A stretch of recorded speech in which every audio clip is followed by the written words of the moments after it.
Hello, everybody, and welcome. This is the Apostate Prophet. How's everybody doing? Good, good, good. I'm glad to hear that everybody's doing very well. David, what's up? How are you doing? Hey, what's up, man? Just sending out the link about the Taliban's war on women. Taliban, Taliban. And then I have to say, Sweet home Taliban. Yeah. Yes. So, have you heard about these Taliban guys, David? yeah, they're basically the Mike Wingers of Islam. Sorry, I was just looking at that. I got distracted. So I went to post this on Twitter, and then there's Mike Winger who what do you call that when he what is it? He tags me. He tags me. He puts my name in a little thing. He says picture credit to David Wood, and it's got him as Spot. I didn't have anything to do with that except calling him a nerd. So it's like layers removed. Anyway, another lie by a Christian apologist. Alhamdulillah. Alhamdulillah. So why do you think people love the Taliban? Everyone loves the Taliban because they're based, right? Yeah. In a world where everyone is not based, they're super based. If I were to give an explanation the way people give an explanation to the rise of Andrew Tate and the justifications for Andrew Tate about the Taliban, I would probably say, well, it's in our time, masculinity is, I don't know, being neglected, society is being corrupted, and there are no proper figures to look up to, and there's a vacuum and this and that, and the Taliban, of course, came in that vacuum and took advantage of it. And of course, they have some very good points, and they do some very, very good things, And of course, I don't like the Taliban. I don't like most of what they're doing, but we have to admit that they're also doing some great, fantastic things. And unfortunately, there is just some global agenda. The globalists are trying to go after the Taliban. Say it right. Vilify them. Say it right. The Jews. The Jews. Yeah. He's like this global network. You know who you're talking about. Yeah.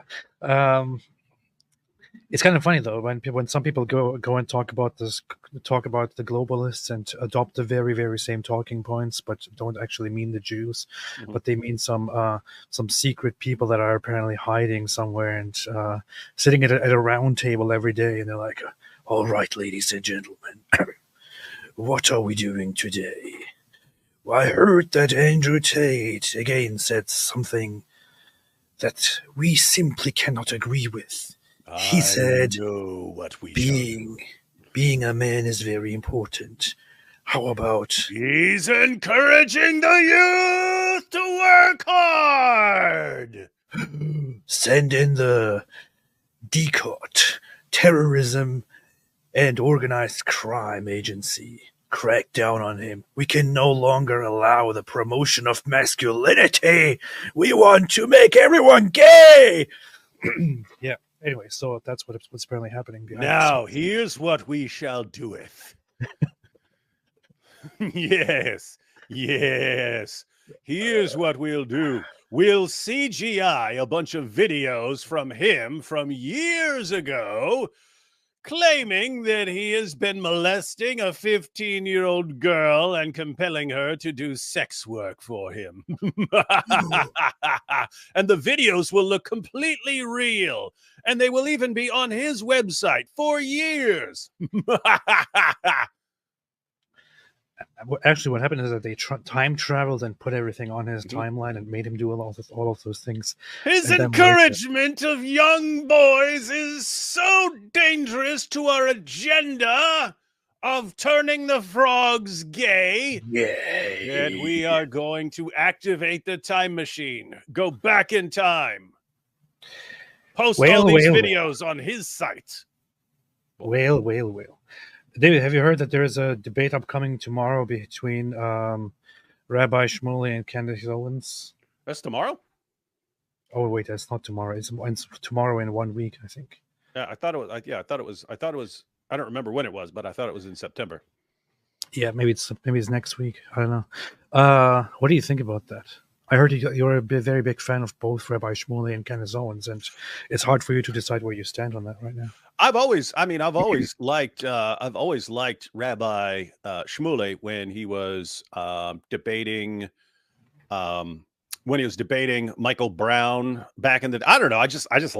I like debaters, even if you're on a completely different side from me. I like people who stand up and here's my case, and also can be friendly with it. So he's friends with Michael Brown. It's not like with the Dawa guys when you're like mortal enemies when you're not debating. They would have massive debates about whether Jesus was the Messiah, whether Christianity is anti-Semitic, and so on. They would have these debates, and yet they would get along. It was, hey, we're debating, we're disagreeing, and we're friends. So that was always cool.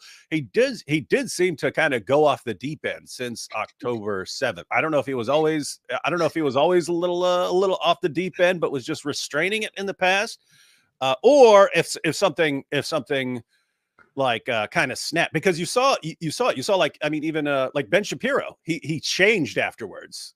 He changed after it happened and started acting different, and you can understand. I mean, lots of people change after like 9/11 and so on, so it can happen. But I mean, I have to say, I changed significantly after October 7th. I myself changed. I get it. I have seen lots of people tell me, "Oh, I was such a big fan, but since this whole Israel thing, I don't know. I don't like what you're doing and all that." It is a very significant thing that really changed a lot of people in their approach. Yeah, continue. Oh yeah, so anyway, yeah, his behavior, some of his behavior got kind of weird afterwards, but I'm suspecting it's going to be entertaining. And hey, it is. No doubt about that. Hey, by the way, it is weird because I'm thinking, well, Candace changed a lot over the past past year or so too. So, yeah, apparently you had I don't know, you had people who something set them off, and then everyone fighting over it caused people to go to more extreme behavior after that, to dial things up and so on. So anyway, the thing is, I didn't know anything about Rabbi Shmuley before we should be live. We should be live Wednesday right after that. Before October 7th, before he started coming on the scene once again on Piers Morgan and all that, and debating things, and then debating with Mohammed Hijab. And at first I thought he was kind of just carried away by Mohammed Hijab's attitude and all that. But then seeing how he had his back and forth with Candace and others, it became really painful to watch. And it's like Candace is such a terrible person, and it's unbelievable that a well-known man goes on a fight with her and actually makes her look better. And that's kind of what people are complaining about. I see a lot of reactions from Jews. Who's that? So this is Saul. That's funny. America's rabbi versus America's anti-Semite. Saul here says, next week, Piers Morgan hosts the fight nobody has been waiting for. Grandiose narcissism takes on paranoid schizophrenia to prove which is the most self-destructive personality disorder. Yeah, but that's the thing, though. I don't think anyone is doubting that this is going to be entertaining. No one's doubting that. That's true. I see lots of, even this major account, Mossad Satirical, said, "Hi, Piers Morgan, is it too late to pick someone else for our team?" So, yeah, people are a little bit worried about Rabbi Shmuley and how he has been conducting himself lately. I hope he calms down, because he's a good debater. He's a good debater. He's just been unhinged for the past years. But yeah, it's probably going to be very, very entertaining. Very, very, very entertaining. Hey, what you were saying about the Taliban being based, and similar situation to Andrew Tate, even though Tate was completely fake. So Tate is someone who found out that what he'd been doing for years was actually illegal, and that he'd been bragging about it, and that he had video tutorials on it, and that there's endless evidence that he did all these things. And all of a sudden he finds out, wait, that's all illegal? That stuff is illegal? That's trafficking? Oh my goodness, no one ever told me that these things are illegal. I didn't know that. And so he morphed himself. He took the temperature of the culture, And the temperature of the culture was everything's going so crazy. We need someone to just take a stand for what's right. And so he became what would do well, and transformed himself and so on. But you have the same thing going on with like the Taliban. It's like, oh, look, the entire world is going insane. Well, guess what? If we just all go back to 7th century Arabia and we walk, talk, live, eat, drink, everything like 7th century Arab caravan robbers, then you've got a measure of stability. And that's something people need to be aware of, because that as people in the West become increasingly more divided and increasingly more insane, Islam is like a Taliban route just starts slow. Oh, wow, isn't that at least they're stable? And that's actually been Islam's playbook for a long time, in the sense that you have, with the idea of terrorists is, if we just keep terrorizing you and terrorizing and terrorizing you until you never feel safe, you're always wondering where the next terrorist attack is going to come from. You don't feel safe sending your kids out, anything. Everything is like a constant nightmare. And you can solve that all by just submitting to everything. That's the only time that Sharia looks like an option to serious people, is when, okay, it's either chaos and endless terror and destruction, or you can submit to this nonsense, where at least you'll have some measure of stability. So they want our only options to be chaos or Sharia oppression. And there are people who will choose Sharia oppression over chaos. And so you find that all over the world. You got that with the Taliban. Tate took advantage of it, and something to be aware of, because it's only going to get worse, guys. Only going to get worse. You mean this guy here? So it's getting really bad for him. It's the whole issue of him grooming women, grooming girls, is now becoming a public matter. We still need to make a show specifically on that. I think on Saturday I want to talk about Andrew Tate. Yeah, there's so much new stuff. So much new stuff because came out. So first off, they count 49 victims, but they also have specifically underage women. And in fact, the video that we were pointing out quite often, where he says that his one girl has been with him since she was 15. That's basically what he's implying.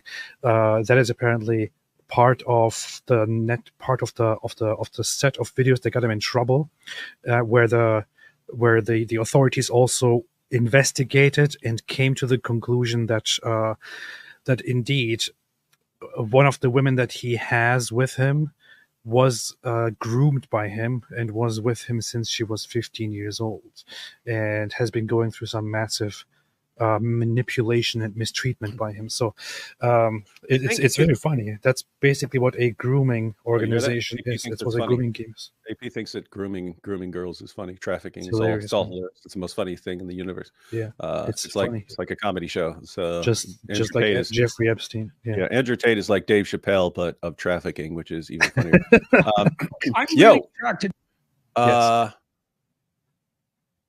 Hey, I haven't been reading the actual documents. I've just been reading the posts of Murdered by Crayons and so on, and Milk Bar. But sounds like that girl's now snitching on him. Yeah. If that's the same one. But yeah, one of them was saying that he paid her 5,000 euros or whatever to say nothing but good of him after the media started going after him and so on, and he was being charged, and gave her offered her 5,000 euros, but then only ended up paying her like 2,500. So now she's snitching on him. Like, he never paid me the 5. Can you imagine these guys? These guys run their mouths about being billionaires. Total nonsense. But I mean, you can't even pay the girl the entire sum to keep her mouth shut when she's going to be the key witness in you trafficking her when she's a minor, and you don't want to pay her the entire 5,000. Yeah, and it comes from court documents. But imagine if true, right? Imagine. So if that is exactly as said. So apparently she was told by Andrew Tate to go and say only good things about him, and was promised 5,000 euros. But she didn't get the whole money. She only got half of it.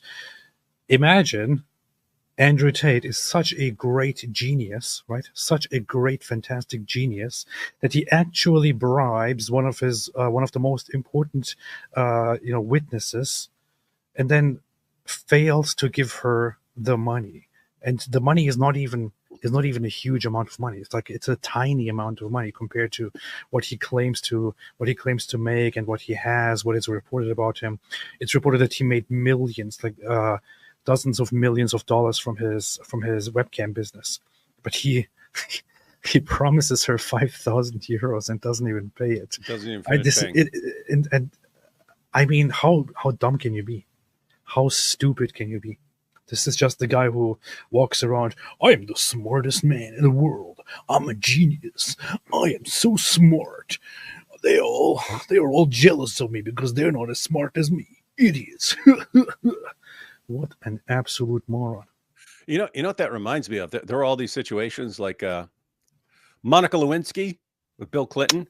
Yep. She was eminently bribable. They didn't do enough to pay her off. She was like, hey, get me a good job over here and this and this and this and that. And then anyway, stuff all came out. Who else? There was one. There was something recently. She didn't really bring it out by herself. It was kind of the other person kind of started blew up the whole story, and then she started speaking on it. Vince McMahon, he was doing some messed up stuff behind the scenes, and it was the same thing where he agreed to pay a girl but this was like $3 million or something like this, and then didn't finish paying her, didn't pay her, and then she goes and tells all the messed up stuff this guy was into. And it's a situation where that guy's like a billion. I mean, he's a billionaire. And so it's a lot more money than Tate was supposed to pay. Tate had to pay the girl an extra 2,500 euros, and he shortchanged her. And now she's a witness for DCOT. But I mean, with Vince McMahon, that was millions. It was millions. And then he ended up not paying her. And then she told, and he had to resign and all this stuff. But like, I don't know, these guys got the money to pay them off and then think, well, I can shortchange them, and then doesn't work out. Hey, I want to talk at some point about this scumbag here, Dan Bilzerian, but since we're talking about the Taliban, I came across this tweet earlier when I was looking for stuff about the Taliban, and then I wanted to briefly address this because it is just such a stupid talking point, and I didn't even listen to the whole thing. I listened to part of it. I saw right above that it said, "Why is ISIS only attacking?" Is that what it's about? How many times have we been through that and had to explain it? Yeah. They listen. All the shit, like the amount of things that we do for them is fucking crazy. Language. What do? They steal our fucking secrets. They assassinate our fucking president. They fucking lie to us and get us into fucking wars that we shouldn't be fighting. I mean, like, they do false flag attacks. He's talking about Israel and is talking about the Jews. There's just so much to say with just about those 14 seconds here already. We don't need to cut that. All of it is a lie. All of it is completely false. All of it is entirely baseless. And if you ask guys like these for evidence, all they will do is just, oh, well, what else do you think happened? Explain this, explain that. Yeah, what about those guys that were caught filming the look, we have this evidence that there was a Jew in town when JFK got assassinated. You see? How could there be a Jew in town when JFK got assassinated? You see, this is the proof. Kill fucking. Swain did you know there were even Jews in New York City during the 9/11 attacks? WTF is that on Myron's head? Do you mean his hair? What are you? That's his hair, man. Talking about the waves. You put a skull cap on, and then he grows in waves. There's no great mystery here. Yeah. Citizens in hopes of blaming it on, guess who? The Muslim Brotherhood. You know, just like when fucking ISIS, they just fucking... Yeah, because Muslim Brotherhood was totally innocent. You know, they never meant to ever, destabilize non-Islamic secular societies and replace them with Islam. You know, it's not like that's something that they actually promised and worked on. No, it's all the Jews, of course. Fucking killed some people, and they're like, once again, fucking claiming it on behalf of Muslims. But why is ISIS only killing fucking Muslims? And look at Myron. Great point. Yeah, that is true. That is true. Why is they only killing the Muslims? That don't make sense. Well, at least he's saying F in every other word. That just makes it more powerful. That makes it powerful. Guys, I'll give you the quick rundown. Up until the Ottoman Empire, Islam always had a caliphate. Ottoman Empire loses World War I. Ottoman Empire collapses after that. Muslims no heavy caliphate after that. Muslims look around and say, why are Western nations more powerful than us? There's a problem here. So they start trying to modernize. But then you have the other conclusion, which is maybe the reason these other nations are more powerful than us is that we are not devoutly defending and imposing Sharia. And so you had the Muslim Brotherhood, you had the Iranian Revolution and so on. And still you're not conquering. And so what is it? You had a group of Muslims who looked back and said, when did we have this period of explosive growth? After Abu Bakr cleansed the Muslim community, launched the apostate wars, killed everyone, and cleansed the community of all rebellion, and enforced strict Sharia. That's when Allah blessed them to have this massive period of expansion. We need to go back to that model. What should we do? Should we go after America? No. Should we go after the Jews? No. Maybe some terrorist attacks here and there, but our main goal is to purify the Muslim community. Any Shias, we have to get rid of them. Anyone who is not fully on board and who does not fully submit to the caliphate as they're commanded by Muhammad, we have to execute them. And so we're just going to go on a killing spree until we have this pure Islamic community. Then Allah will bless us to take over the world. So what was their goal? I mean, the leader took the war name. The leader took the war name Abu Bakr al-Baghdadi. He's like announcing it. I'm the Abu Bakr who's going to cleanse and purify the Muslim community so that then we can go on. And you still got these guys who don't understand that basic level of information that takes 2 minutes to understand. And they're, why are they going after the Shias? That don't make sense. Even though Muhammad said in Surah 9, verse 73, that he's been commanded to fight not only unbelievers, but also hypocrites. And it's a command to wage jihad on hypocrites. And they're going around. What are they doing? They're waging jihad on hypocrites because it's a command in the Quran. Oh, we can't understand. Why are they attacking Muslims? Why are they attacking Shias? Stupid idiots, man. Absolute idiots. I did a poll here saying, should Dan Bilzerian convert to Islam? Because in my opinion, he totally should. He would be a perfect representation of Islam. That could be another guy. Because I mean, like, you know, we've got Hijab and Ali Dawa and Daniel Hakikachu and Sheikh Uthman. Like you've got these guys who are like destroying it from within. We thought Tate was going to be another, but not working out really well. Sneeko can be a mascot for a while and help those guys, but this guy could actually be something if he converted. Yeah, and it would make perfect sense. I mean, check out his social media profiles. His social media for years has always just consisted of him, shirtless or with shirt, going around holding guns, and then having a bunch of prostitutes around him, in bikinis, sitting on his laps and on a yacht and things like that. It's a perfect representation, exactly like Jannah, exactly like heaven in Islam. This is what every Muslim wants to. This is what every Muslim aspires to become. So this could be a perfect fit. I think after Andrew Tate, you know me, I have always been for Andrew Tate conversion to Islam. Before he converted, I said, I hope he becomes a Muslim. He did, because he listened to me. Good boy. And I hope that Dan Bilzerian also becomes a Muslim, so that we have perfect representatives of Islam. These guys are scumbags, and that's how it is. But hey, to the topic that he just said and that David just explained. So ISIS apparently only kills Muslims. You're right.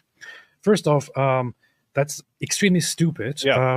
For a decade now, ISIS has been very active. And excuse me, which one was the terrorist organization that was almost always behind all the mass killings in Europe over the last decade?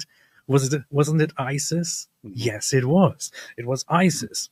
They have been going around committing suicide bombs, stabbing attacks, mass shootings, driving trucks into crowds. They have their own magazine, and they had their own magazine in which they explicitly instructed their followers to carry out attacks in such a manner. They had instructions on how to, drive a truck into a crowd, what crowds to look for, and so on. How to make bombs, how to best carry out a knife attack, and stuff like that. It was ISIS themselves that would encourage and then claim or directly carry out these attacks.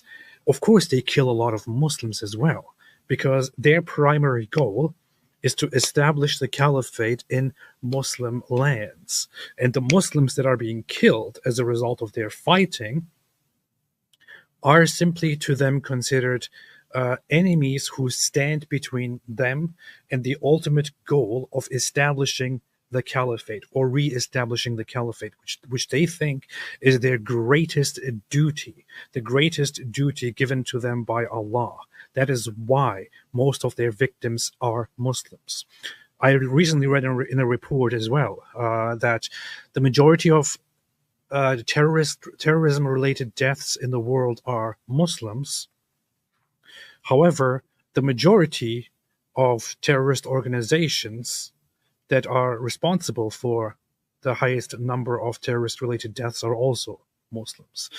It is a vastly Muslim versus Muslim thing. That does not mean that these guys are some Jewish conspiracy or an Israeli conspiracy.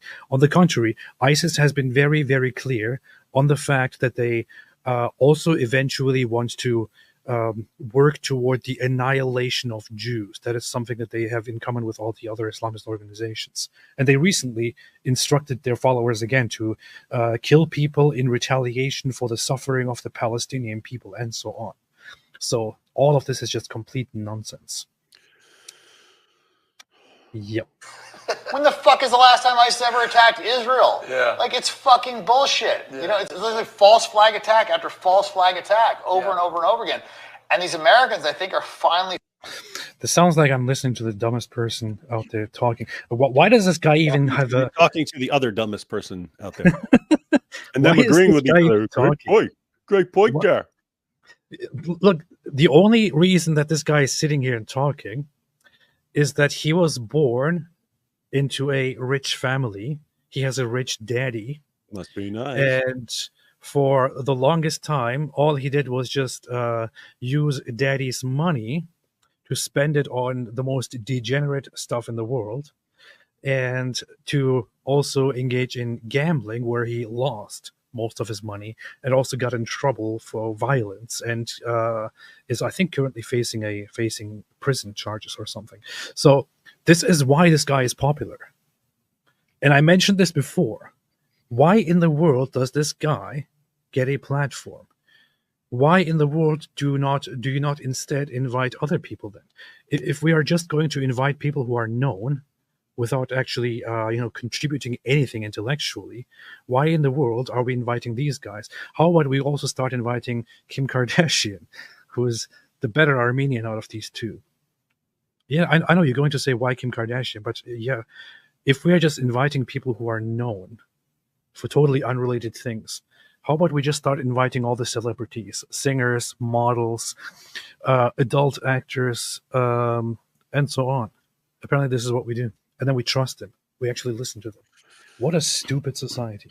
It is. And that used to be the situation with like movie stars. Like, oh, we've got this person on our show, and this person pretends to be other people for a living and has mastered the art of pretending to be other people. Tell us, what's the meaning of life? And they'll ask them like philosophical and religious questions, like they would have any greater understanding than any random person that you would ever meet.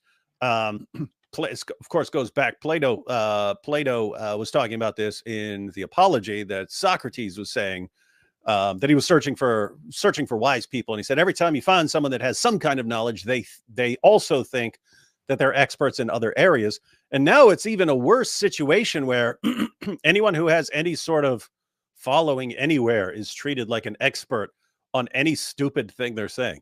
I mean, if this guy doesn't understand why there are Muslims who kill other Muslims and if he actually thinks when a Muslim kills another Muslim, as has been going on for 14 centuries, if he thinks, oh, that Muslim just killed that Muslim, therefore that Muslim who killed the other Muslim is actually a Jew, is actually a secret Jew, he's insane. I mean, guys, we've been through this a million times, but Aisha, the mother of the faithful, Muhammad's wife, when she grew up, she marched an army against Ali. So Aisha is the mother of the faithful. She marched an army against a guy that Muhammad called the commander of the faithful. The mother of the faithful in Islam marched an army against the commander of the faithful, and about 10,000 Muslims died in bloody combat, slaughtering each other. That's the first generation of Muslims. Muhammad was asked, what's the best generation of Muslims? He said, the first generation of Muslims. So the first generation of Muslims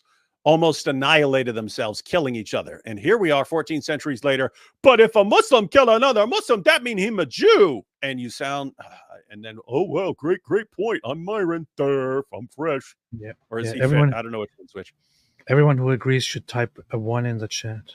So, yeah, that's what we do now. Are you doing that now? It's like the dumbest thing ever. Yeah, I stole it from Sam Shimu. 1 means yes, right? I think so, yeah. So would you believe in the democratic vote, though? So would people be allowed to vote in women politicians?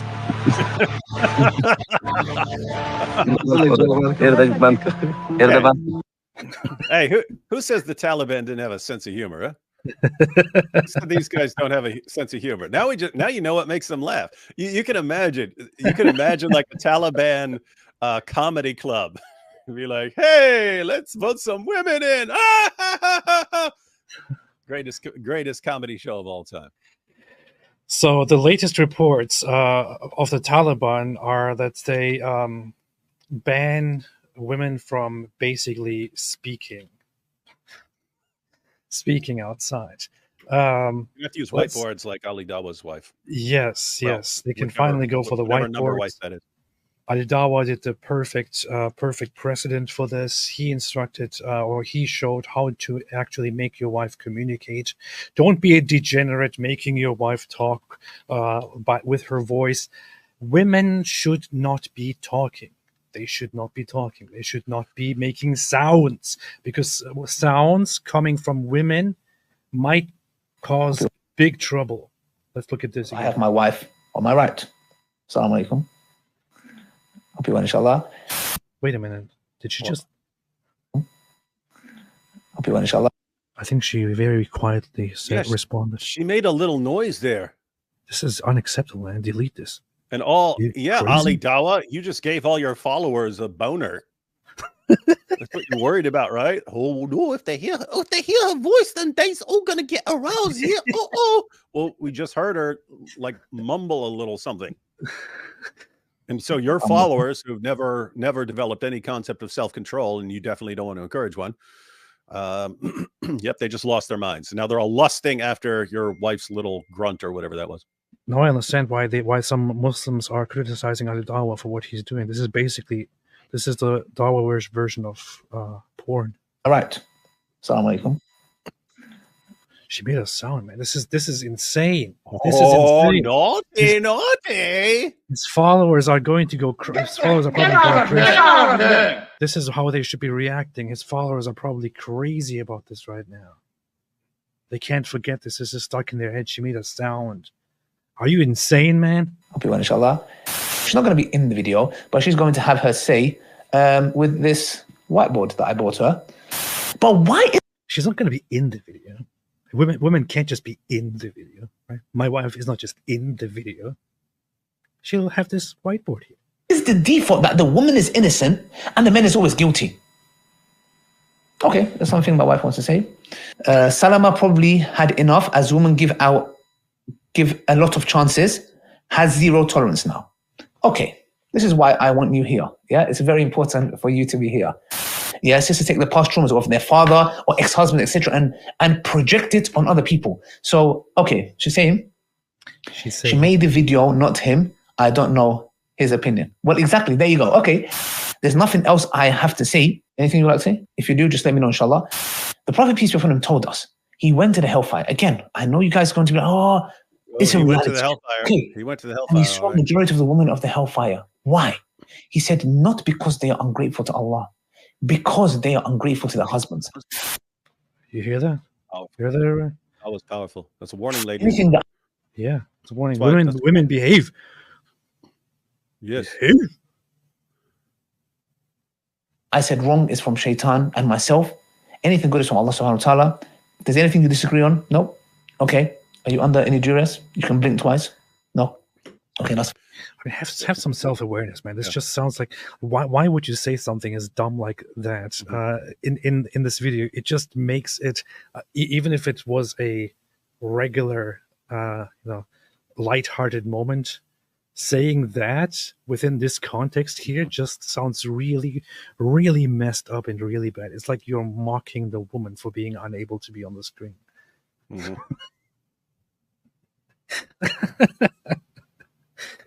Man.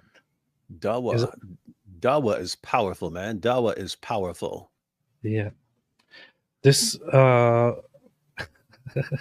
wait, who said that she sounds smarter than him? I know you're joking, but the thing is, maybe she's actually smarter than him, and she sounds smarter, which is why she's not allowed to speak, so that Ali Dawah doesn't feel humiliated, which is a big problem, because any person standing there would probably sound smarter than him. I haven't seen Ali Dawah ever together with somebody else, and he was the smarter one. Hey, that's in Proverbs, by the way. It says, even a fool, if he remains silent, seems wise. And so even if you're clueless and dumb, as long as you keep your mouth shut, you sound like you're all right. And so the idea is anyone who actually kept her mouth shut beside Ali Dawah would seem massively intelligent by comparison, because he sounds so stupid. That's fine. Assalamu alaikum wa rahmatullahi wa barakatuh from myself and my dear wife. May Allah bless you for your contributions. It's a pleasure and an honor. Now go do your homework. Go do your homework, because you've got school up until 6th grade when we cut you off here.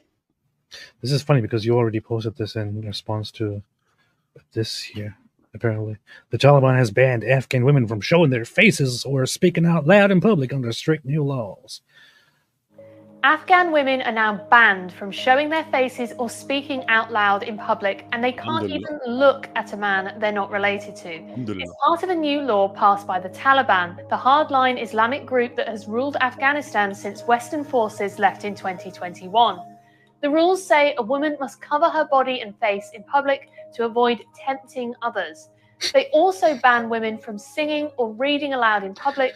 And women aren't going to be able to read. Um, You might have some women who know how to read now, but I mean, 10 years from now, no one's going to know. The ladies aren't going to know how to read. Come on. Why is this woman here naked talking about this stuff? Yeah, look at her. Look at her. Put her. Look at my zaboobas. Look at She's my zaboobas. deliberately trying to show her zaboobas in this conversation. This is just deliberately provoking the Taliban. and make it illegal for anyone to play music. The Taliban government says the law will help promote virtue and eliminate vice. Girls have eliminate vice. So,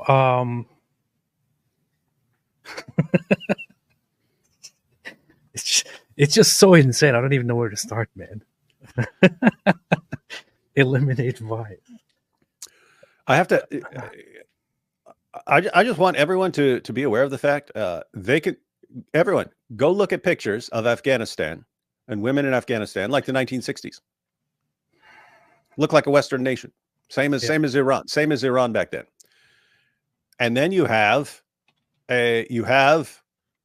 the mullahs take over, and guess what? It doesn't matter if they're Sunni or Shia, but they go hardcore. And then all of a sudden, just a few decades later, everything has changed. People have no concept. People have no concept of what life was like before.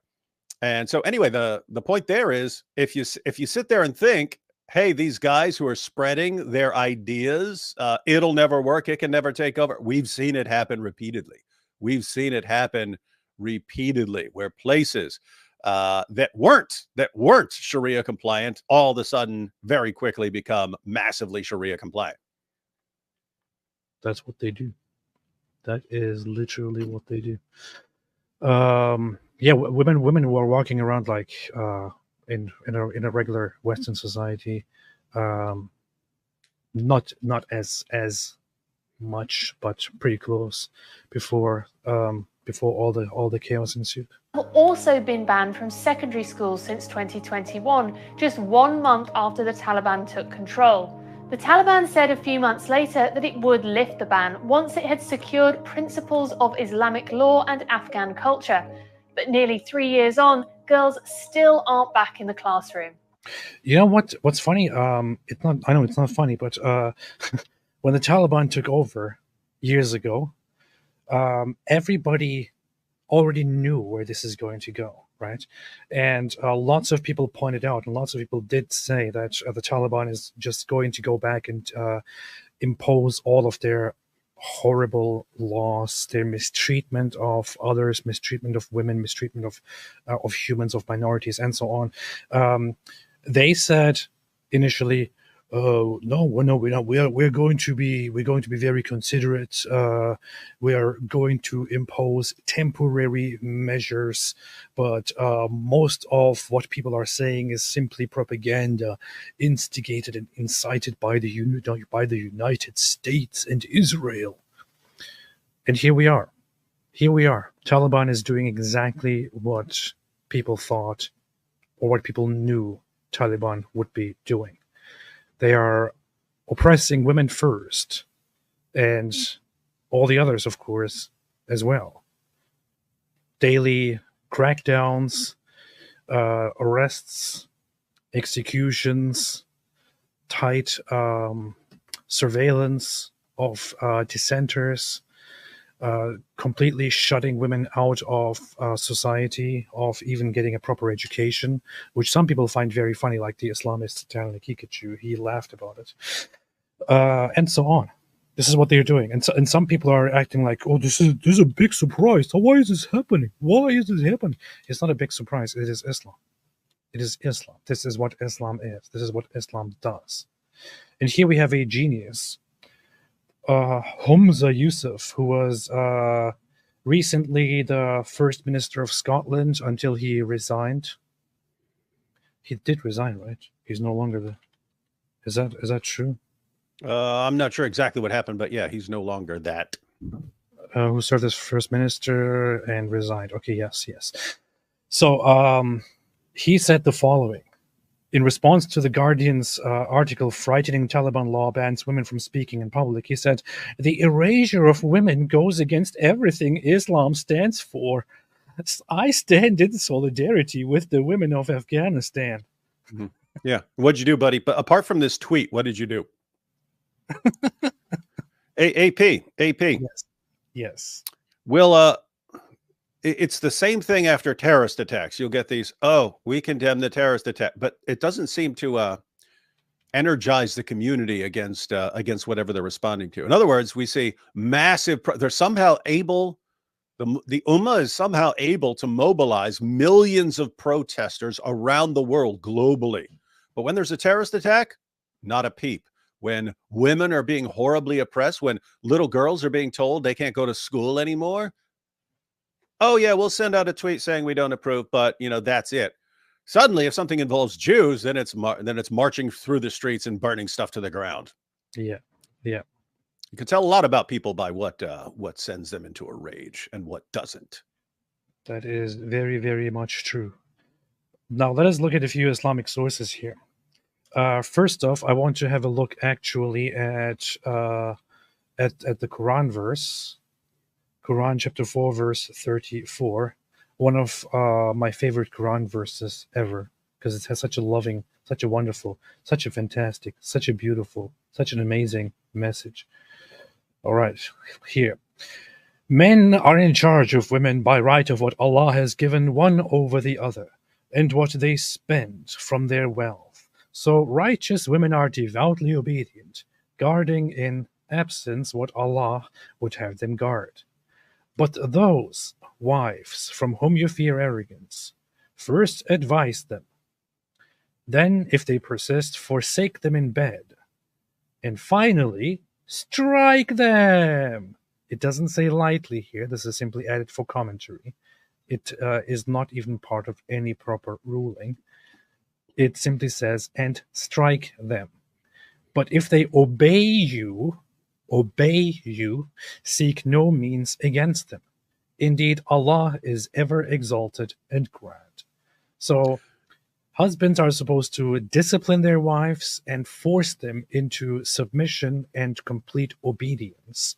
And if the women do not obey properly, then they're supposed to warn them or separate them in bed. And finally, if it doesn't work, beat them until they are obedient once again.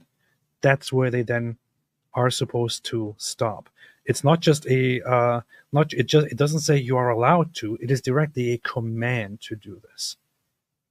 So Allah commands Muslims to beat their wives if they become too disobedient. And the especially creepy part there, apart from, beating your wives into submission, it's, but those wives from whom you fear arrogance, and you'll get different translations, from whom you fear rebellion or anything else, disobedience. It doesn't say if your wife does this. It says if you fear something. And notice, if you were going to punish your wife for something that she actually does, then you could verify whether she has committed some reprehensible atrocity in the marriage, and then you're going to beat her. But it would be something that can be like publicly investigated. Did she do what you are beating her for? If the criterion is you simply fear that your wife is going to do something, who can ever tell you you're wrong? And this is why we find in the hadith, Muhammad saying a man will not be asked as to why he beat his wife. You don't ask. You do not ask him. Why? Because if he's beating his wife, he obviously feared some misbehavior on her part. Doesn't matter what she's doing.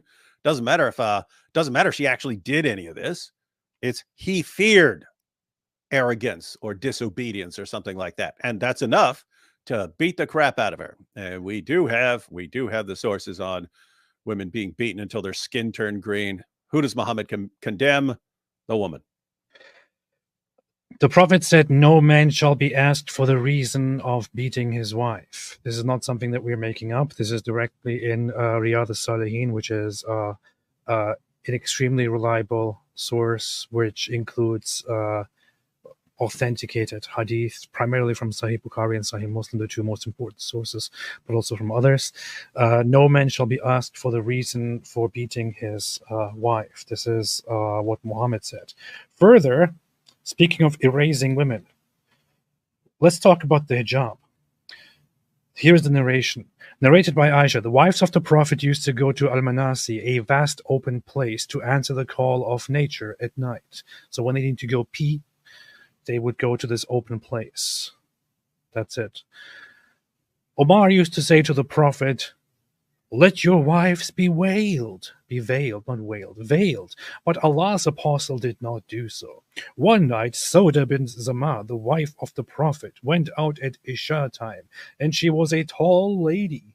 Umar addressed her and said, I have recognized you, O I saw your butt. I see you. I saw your butt while you were peeing. He said so as he desired eagerly that the verses of hijab, the observing of veils by the Muslim women, may be revealed. So Allah revealed the verses of hijab. So Omar repeatedly sees Muhammad's wives when they go to pee and poo, and he's like, I can't take this anymore. I can clearly see them. I can clearly see that these are the Prophet's wives. I can see them going to the bathroom. I need to tell him something about this. So he tells him, hey, cover up your women. Cover up your women. Otherwise, we sit there and we see your women go to the bathroom and we get indecent thoughts. So Allah, of course, compelled by this, the Almighty God, the Almighty God of Islam, compelled by this, thinks, oh, okay, all right, okay, let me send down a few revelations. And then he sends down the instruction to cover the women up. So after this, whenever the women go to the bathroom, they are now fully covered and no longer have to entice these men who are sitting there looking around, and no longer poison their minds with their appearance. This is part of Islam. So when Hamza Yusuf here says the erasure of women goes against everything Islam stands for, he's talking complete nonsense. And plus, he's, again, as David pointed out, not doing anything at all. He's simply talking and contradicting Islam. Furthermore, it says, I said, O Allah's messenger, good and bad persons enter upon you, so I suggest that you order the mothers of the believers to observe veils. Then Allah revealed the verses of the hijab. So another account saying basically that that the women of Muhammad initially were ordered to cover themselves up in order so that men do not look at them anymore, so that men cannot see them anymore. So instead of telling the men to to not look at them, to control themselves, to practice discipline, whatever it is, Islam's solution is just, hey, how about we just put the women away? How about we just put a cover on them? Then we don't have to train the men anymore, right? This is basically Islam's solution to everything. Islam is directly part of this erasure of women. Right, David? Do you agree? Are you going to bring up the hadith about skin being turned green? No. Dirtbag. See, trying to cover up the truth. Trying to cover up the truth. Hey, this is wild stuff, man. What is wild stuff? That you can literally sit here and say, hey guys, here is the speed at which the Muslim population is growing by birth rates. Historically, we know that Islam becomes more aggressive and antagonistic as the percentage of Muslims in a population increases. You can sit here and explain all of that, and every step of the way, you'll be called a liar. Okay. And then exactly what you said would happen can happen, and somehow people still won't believe you. Beast. That's good. That's a good thing. People shouldn't believe Islamophobes. Here is the hadith that David just wants me so badly to bring up because there's so many good quotes in it. David just loves talking about women getting beaten. I don't know what your obsession with that is. It's just one, the whole scenario, but two, what Aisha says. Because keep in mind, Aisha learned Islam in 7th century Arabia. Yeah. This is the ultimate time to learn what Islam has to do with women. From the river to the sea. Umar will watch you pee. Do you want to read your favorite hadith here? Yeah. Hey, can you imagine though? Like if someone came up to me, if some neighbor came up to me and said, "Hey, I was looking through your bathroom window. I saw your wife peeing. You should tell her to cover." I'll be like, someone's getting knocked out. But like Umar's like, "Hey, Muhammad, I was sitting outside in the middle of the night looking over at where your wives go to the bathroom, and I saw them." Like, how are you now? Like, quit looking over where my wives go to the bathroom, you sick freak. Anyway. No, Muhammad was like, "Okay, I'll tell him to cover up, man. Okay. Hey, yeah. Okay, man. Okay, fine." That's what Muhammad was. It doesn't sound like a very big alpha male.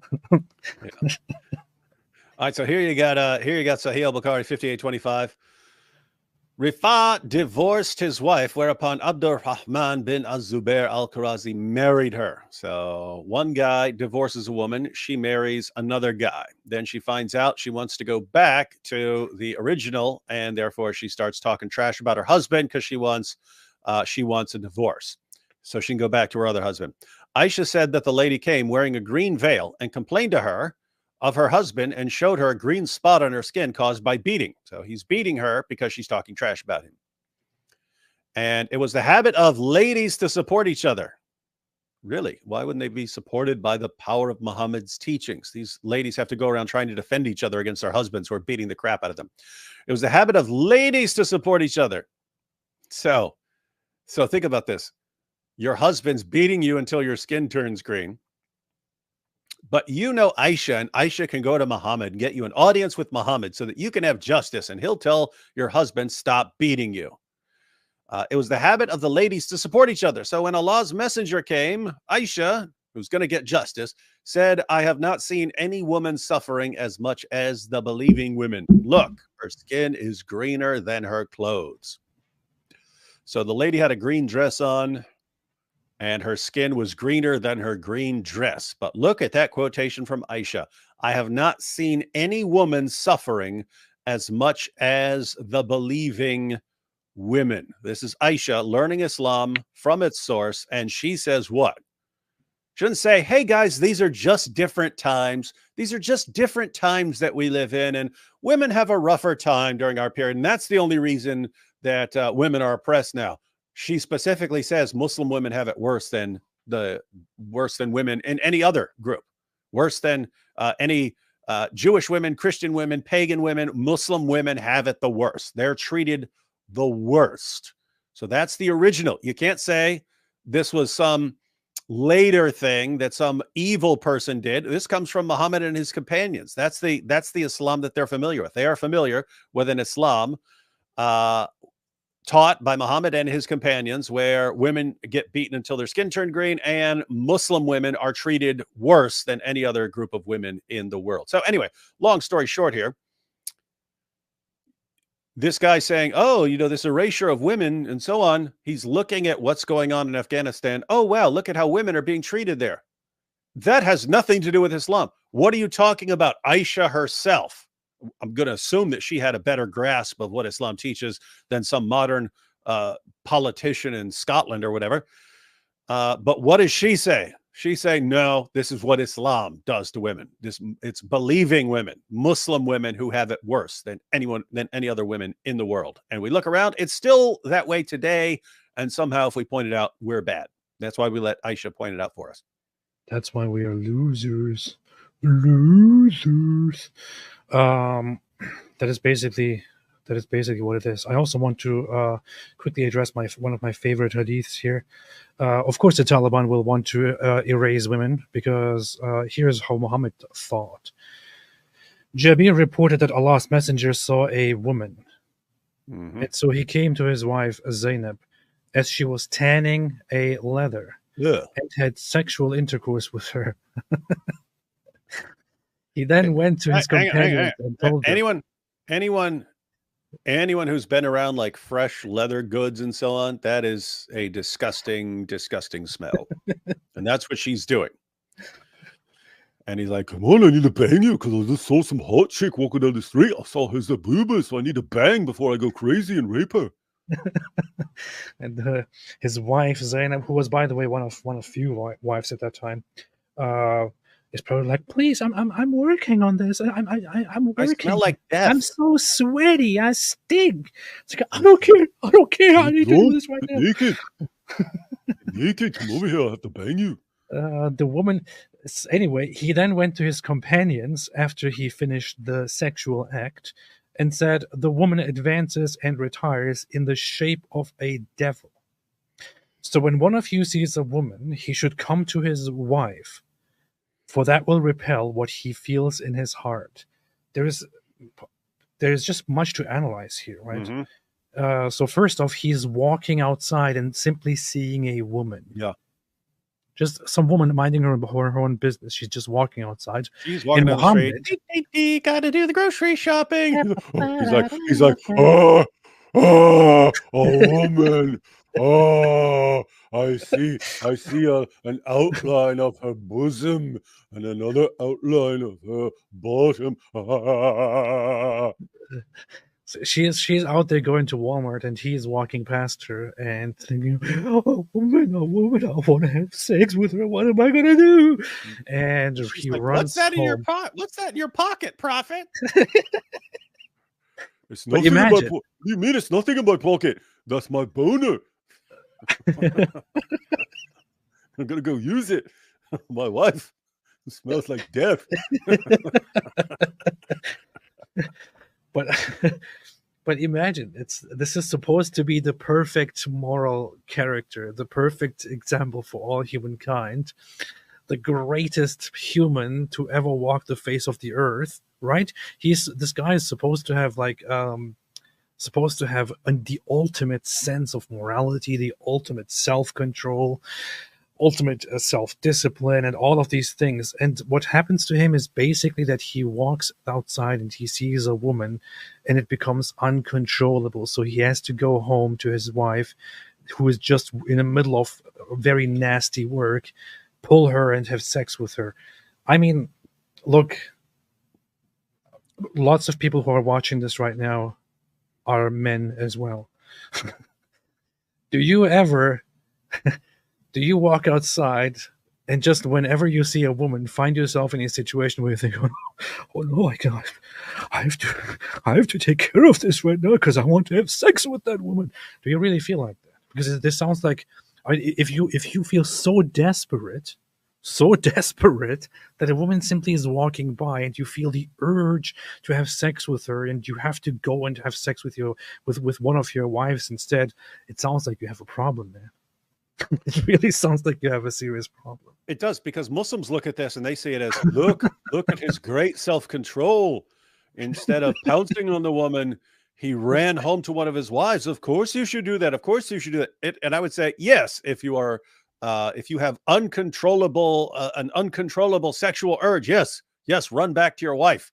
But that's the point, right? Like, he has less self-control than any one of us. Like any guy who's watching this right now, unless you're a devout Muhammad fan, any one of us can walk down the street. We don't, I saw a woman. I'm about to explode here. I'm about to explode with desire, right?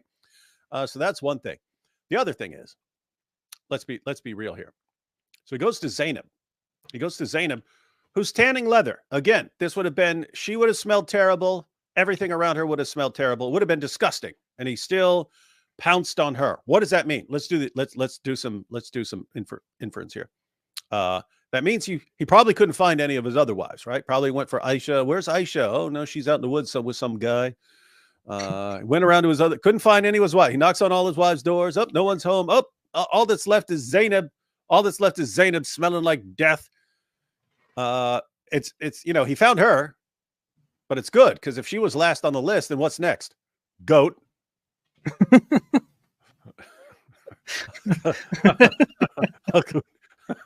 Just remember, if you see a woman and you can't find one of your wives, run to a goat. I guess it's one thing to appreciate that this is actually talking about him going to one of his wives at that time. If it did conclude that he went to a goat out of necessity to relieve what was in his heart, this would be a very, very, very, very bad disaster. Because right now, if that was true, right now in today's time, we would be having debates with Muslims about Daniel why it's not Hikikachu. And here are 17 scientific studies which demonstrate the great features of sex with goats. And that's what we would have. That's what we'd be dealing with right now. So it's so weird to say it. Muhammad, thank you for not banging a goat in that situation, because we'd be dealing with more than your followers defending child marriage and wife beating right now. And it's not even, it is a joke, but it's not even completely a joke, because honestly, if that did occur in the hadiths, he would be defending it right now. You would have Muslims 100% defending it. You would have Muslims explaining why out of necessity this is okay to do. It's just so messed up, man. This is what we're dealing with. Anyway, furthermore, Furthermore, he after going and having sex with Zainab, he goes out to his companions and is relieved and it feels like, oh God, I got the devil out. Here's what just happened. And he says, the woman advances and retires in the shape of a devil. That's, by the way, that's one of you sees a woman, he should come to his wife, for that will repel what he feels in his heart. So what he did feel in his heart there was he saw a woman. Lost. He doesn't even say a provocative, skimpy dressed woman, whatever. Woman. Just when you see a woman, you should come to your wife because that will repel what you feel in your heart. Apparently, this is the situation with Muhammad all the time. And this is why Muhammad imposed all kinds of restrictions on women. This is why Taliban is doing what they're doing. It is Islam. And you already pointed out the other important feature here, that all the stuff he's doing, he's always running out talking to his followers, right? Like when he would have sex with 9 wives in a single night, and his followers report this. How do they know about it? How do they know that when Muhammad was going house to house, that he's going around having sex with all of his wives? How does he know he's not going in there drinking a cup of tea and leaving? Because he was bragging about it. Oh, just had sex with 9, and they're bragging about it. Our prophet has the sexual strength of 30 men. He's so strong. So this is the supreme moral example in Islam. A guy who's going around, has no self-control, running around. He has to run home, and it doesn't matter what his wife's doing. He just has to pounce on her, and always brags about his sexual exploits to his followers. And this is the supreme moral example. And then people wonder why Muslims lose their minds over Andrew Tate. This man has real problems. Hey, you know what's funny about this sound here? This man has real problems. He was actually talking about me when he said that. Oh, you have not hijab.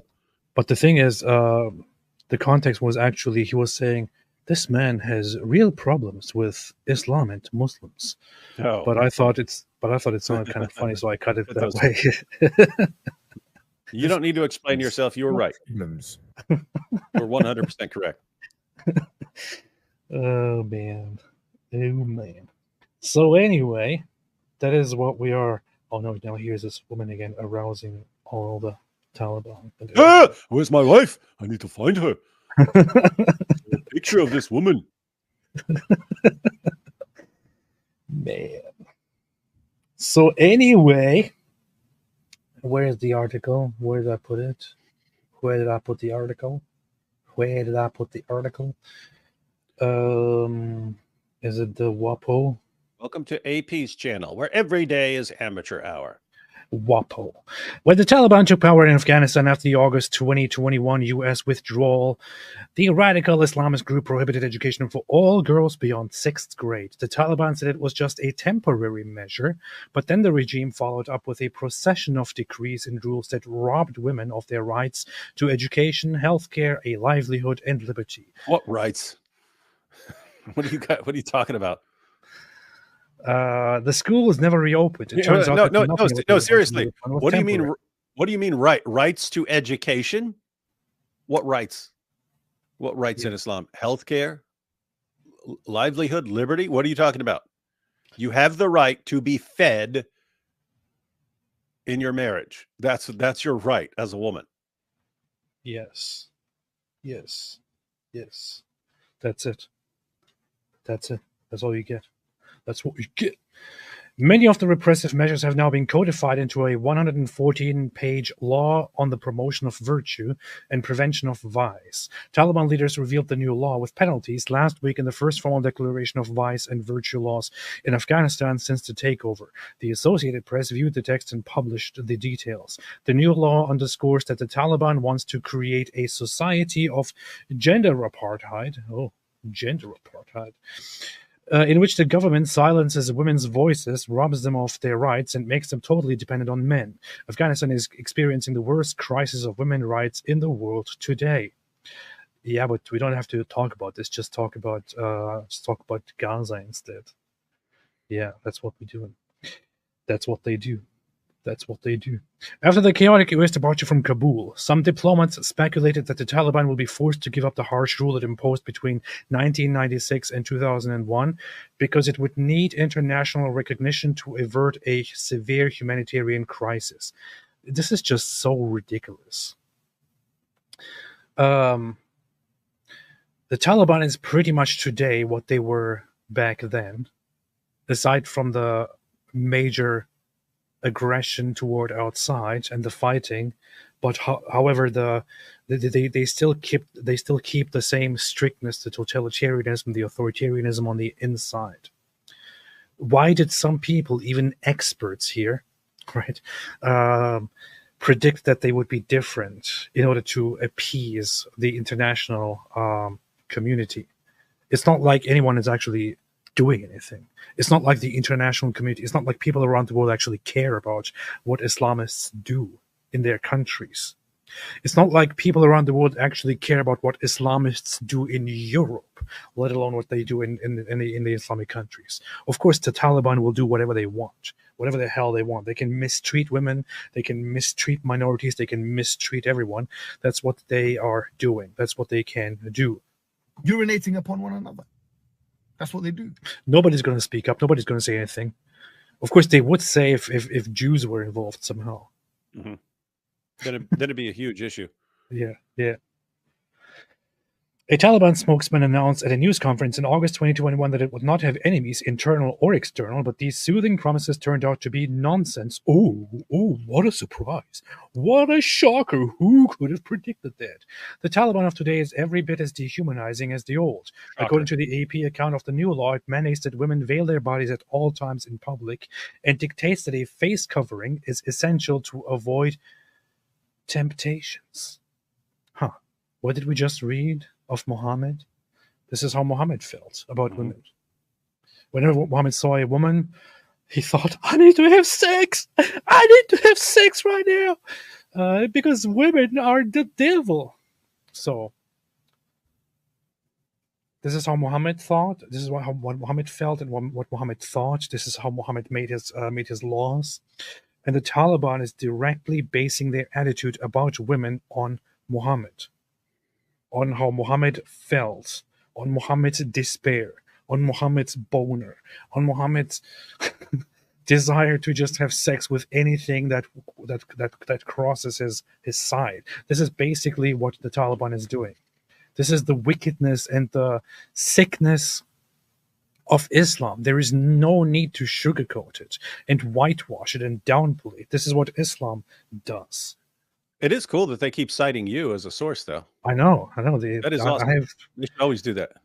I mean, I have accrued a little bit of credibility and respect and all that, but to see that the Washington Post is directly citing me as source here is kind of it's like people always cite me when they're talking about the Daily Wire, but it's cool. Yeah. It's cooler to cite you.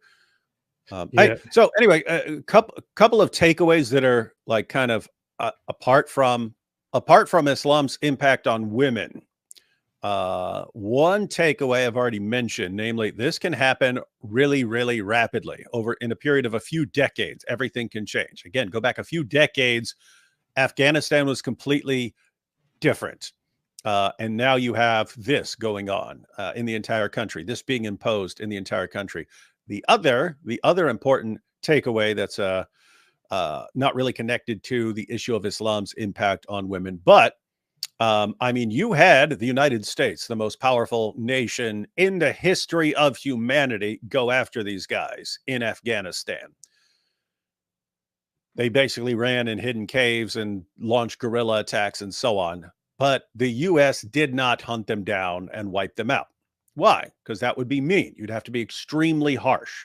What happens? These guys will outweight you. They'll wait for you to get sick of coming after them. They'll wait for you to get sick of the terrorist attacks against your people. They'll wait and wait and wait and wait and wait. They'll be patient. It doesn't matter if it takes 20 years, 30 years, 40 years. Then they'll come back and crush you and take over again. All right. And you'll run because you don't want to have an endless war. My point here is that's now the model for how to do things in Western nations. That's now the model. The model for how you deal with a terrorist group is you go win some temporary engagement with them. Let them keep on as long as you've weakened them a bit, and just wait, but don't be too harsh. You don't want to actually hunt them down and destroy them. Let them continue until they make a comeback, and you let them because you're sick of fighting. That's the model in Western nations. If you want to deal with a terrorist group, it's either endless war forever, because you never actually go in and finish it. You just let it, you kind of, deal with them with kitty gloves a little bit.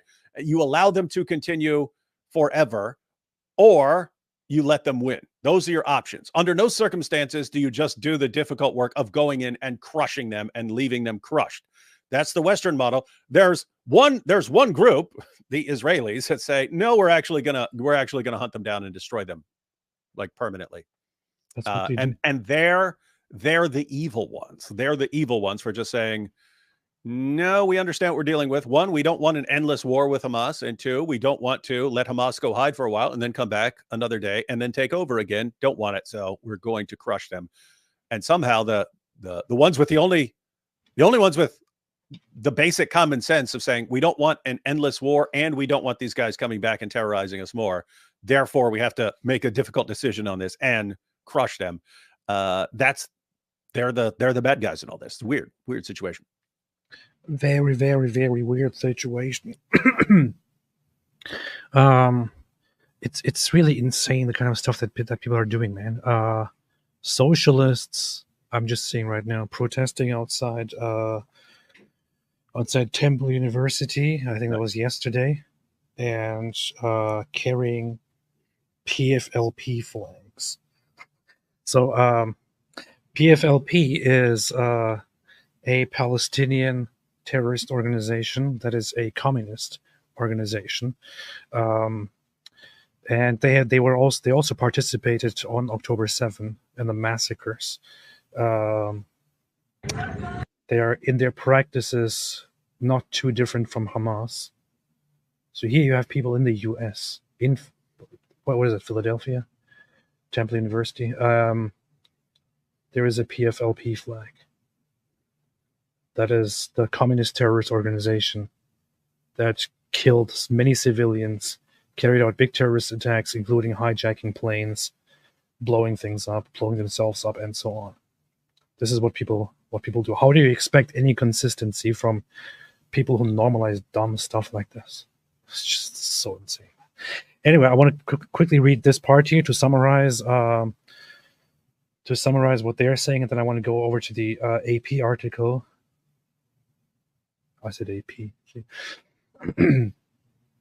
According to the AP account of the new law, it mandates that women veil their bodies at all times in public and dictates that a face covering is essential to avoid temptations. Clothing should not be thin, tight, or short. Women should veil themselves in front of all male strangers, including Muslims, and in front of all non-Muslims, especially Muslims, being corrupted. A woman's voice is deemed intimate and so should not be heard singing, reciting, or reading in public. It is forbidden. By the way, it is even forbidden for a woman to recite the Quran, so that other men can hear it. So it might sound funny to people, but a woman is not supposed to loudly recite the Quran. You know, Muslims recite, a woman is not supposed to do that if any man can hear her. It even involves that. Imagine, because if somebody hears a woman recite the Quran, what if they get sexual thoughts? You know? Therefore, ban women from reciting.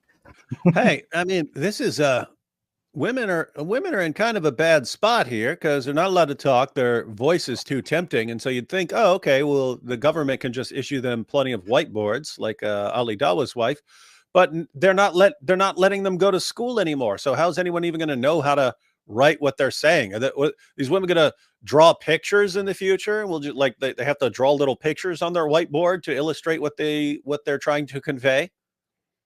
Thanks, Islam. You're doing a great job. Well, that means that whiteboards are going to sell bigly, so might be a business to get into. It is forbidden for women to look at men they are not related to by blood or marriage, and vice versa. The law bans the playing of music, the transportation of solo female travelers, and the mixing of men and women who are not related. The law also obliges passengers and drivers to perform prayers at designated times. Further, the law bans the publication of images of living beings. The AP reported threatening an already fragile Afghan media The landscape. Apostate Prophet reported. Yeah. And I want to quickly have a look at this thing that they keep citing. Wait, this is not. Oh, yeah, it is. This is it. Okay. So, Apostate Prophet News laid out some of the things here.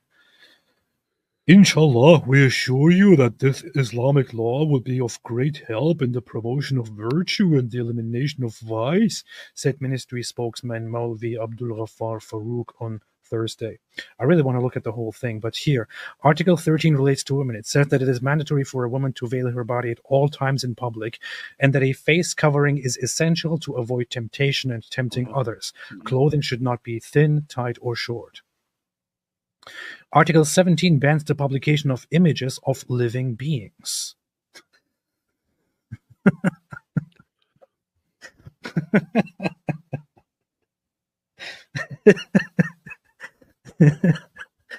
Yes. Oh, hang on.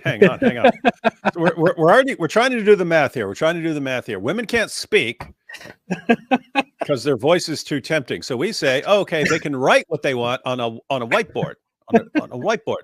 But no, they're not allowed to go to school. So how are they gonna know enough to actually be able to convey their thoughts in writing? So I suggested they can draw pictures. They can't even draw pictures if it's anything, involving a living being. What is this?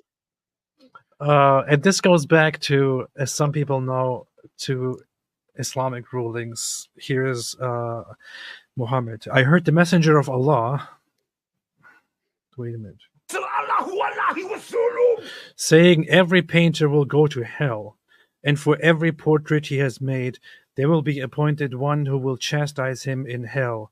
Ibn Abbas said, if you have to do it, draw pictures of trees and other inanimate things. So, yeah, this is what trees happens. are living things, so apparently they're allowing trees to be worshipped. Yeah. Or maybe you can draw a living being and make it look like a tree to get away with it. Mm-hmm. But essentially, here Muhammad is saying that it is forbidden that people who draw living beings, who make portraits, will go to hell and be asked for it and punished for that. This is it. Hey, this would actually be funny if this were like if there's the Afghanistan version of Law and Order, and it'll be like my wife was out in public, she couldn't speak, and she never learned to write because she's not allowed to go to school, so she drew a picture and she was charged with drawing a person, and like the audience, stone her. But her lawyer, like the Afghani Johnny Cochran, he's like, no, as you can see, she was just trying to draw a tree. And as we see here, you can draw a tree. It just happened to be a tree that looks a little bit like a person. And it can be like this awesome legal defense. Yeah. That'd be pretty cool. The We should do Afghani that. law and order. Yeah. Oh, you're saying we should make it. Yeah, we we can do should that. We could do that. We could have the legal trial. So in Islamic society, drawing living beings, drawing humans was shunned, forbidden, not done because of Islamic rulings, Islamic morality, which is of course very, very important. Which is why I mean, just try to think of classical paintings. Can you think of Islamic paintings? Are there paintings that come from Muslim culture? No, there aren't. There aren't any very well-known portraits of very well-known paintings of people coming from Islamic culture. In fact, you can try out something very funny directly here on Google. Look for Islamic art, and you will get this. Right? So, apart from some modern things and some things from Persia, you will mostly get just shapes. That's it. This is Islamic art. Just shapes and text. And then look at Christian art, and you will get this. Based. See? And this is because of Islam. This is because of Islamic rulings. Yes, this is actually how much impact a stupid statement like this from Muhammad has in the real world. And this is why in the Islamic world, drawing is not, painting is not a very popular thing. This is why the Islamic world is significantly behind in terms of proper paintings, talent in that regard, and so on. It's a generational thing. In Europe, you have great paintings in history that we all know of. You don't have that in Islam. So it's very, very stupid, incredibly stupid. Imagine forbidding art. Article 19 bans the playing of music. Yes. Article 19 bans the playing of music. The playing of music. The transportation of solo female travelers and the mixing of men and women who are not related to each other. The law also obliges passengers and drivers to perform prayers at designated times. In serious religious, traditional Muslim environments, music will be banned and people will not listen to music. In my household, we were not allowed to listen to music. It was forbidden. Well, how did you become so familiar with the best of Falco then? I always had a great love for music, so I listened to music a lot secretly, and my parents became aware of it, and they were kind of at some point like, okay, fine, just they would tell me not to do it, but they would just allow it at some point. I had a Walkman under the floorboards with the best of Falco tape. Yes. And my father came in one day and sat down and said, "What is this? Are you hiding a Walkman under your floorboards?" I heard you going, Amadeus, Amadeus, Amadeus, Amadeus, Amadeus. Yeah, that's pretty messed up. Pretty messed up. Given the multiple issues outlined in the report, the position expressed by the de facto authorities that this oversight will be increasing and expanding gives cause for significant concern for all Afghans, especially women and girls, said Fiona Fraser, the head of the Human Rights Service at the UN mission in Afghanistan. The Taliban rejected the UN report. That's it. That's it. That's it. What in the world do you think the UN does nowadays? Runs cover for Islam, pretty much. Yeah. They're like, hey, this is going too far. You have to stop this. You have to put an end to it. Yeah, patience. Just wait a little longer. And Taliban comes and says, shut up. We don't care. That's it. Look at this beautiful woman here. Look at this. Wow. Hey, where's my wife? I have to find her now. Oh, no, she's at the movies. Where's my goat? Come here, goat. This is not funny. This is very, very bad. This is oppression. And if you told me that this woman, if you told me that these women are choosing to simply dress like this and to cover themselves up completely, including their faces, and they feel happy this way, right? And if a woman actually said to me, listen, I know what you're thinking, but I actually choose to wear this and I'm happy with it, I would think, yeah, okay, whatever. It's stupid, but whatever. If you want to do it, okay. In Afghanistan, however, women do not choose to do it, okay? Even if some of them like it, even if some of them think this is good, and if they are okay with the law, it does not matter in the end because they don't have a choice. It is now imposed. It is the law. They have to do it. Somebody who doesn't want to wear a hijab at all now has to cover up, has to be covered up, has to be in a prison all the time whenever she goes outside. This is Islam. And this is not just some extreme interpretation or extreme form of Islam. It simply is regular Islam. There is a distinction to be made here, which is, I think, very important. Which is that when when ISIS does something, or when Saudi Arabia, or when other Islamist organizations and governments do things like these, people often blame this on a certain radical, strict interpretation of Islam. And what they're talking about there is Salafism, or Wahhabism, as they call it, which is this traditionalist, revivalist form of Islam that seeks to be heavily legalistic, literalist, and reversing all kinds of progress and so on. The Taliban, however, is not part of that. The Taliban is not a Salafi group. They are a regular Sunni, Hanafi, Maturidi group, which is the most popular aspect, the most popular way of practicing Islam. Turks, for example, are mostly part of the very same Islam. They simply don't implement it. They simply are not very religious.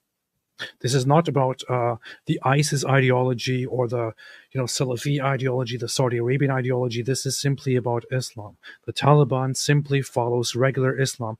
The Taliban, in fact, follows the very same Islam that I followed and that my parents followed, and that lots of people that I knew followed.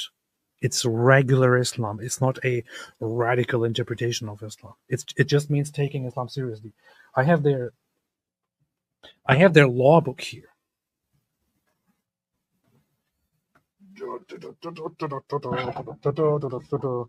I have this law book here, which is a book of Islamic jurisprudence.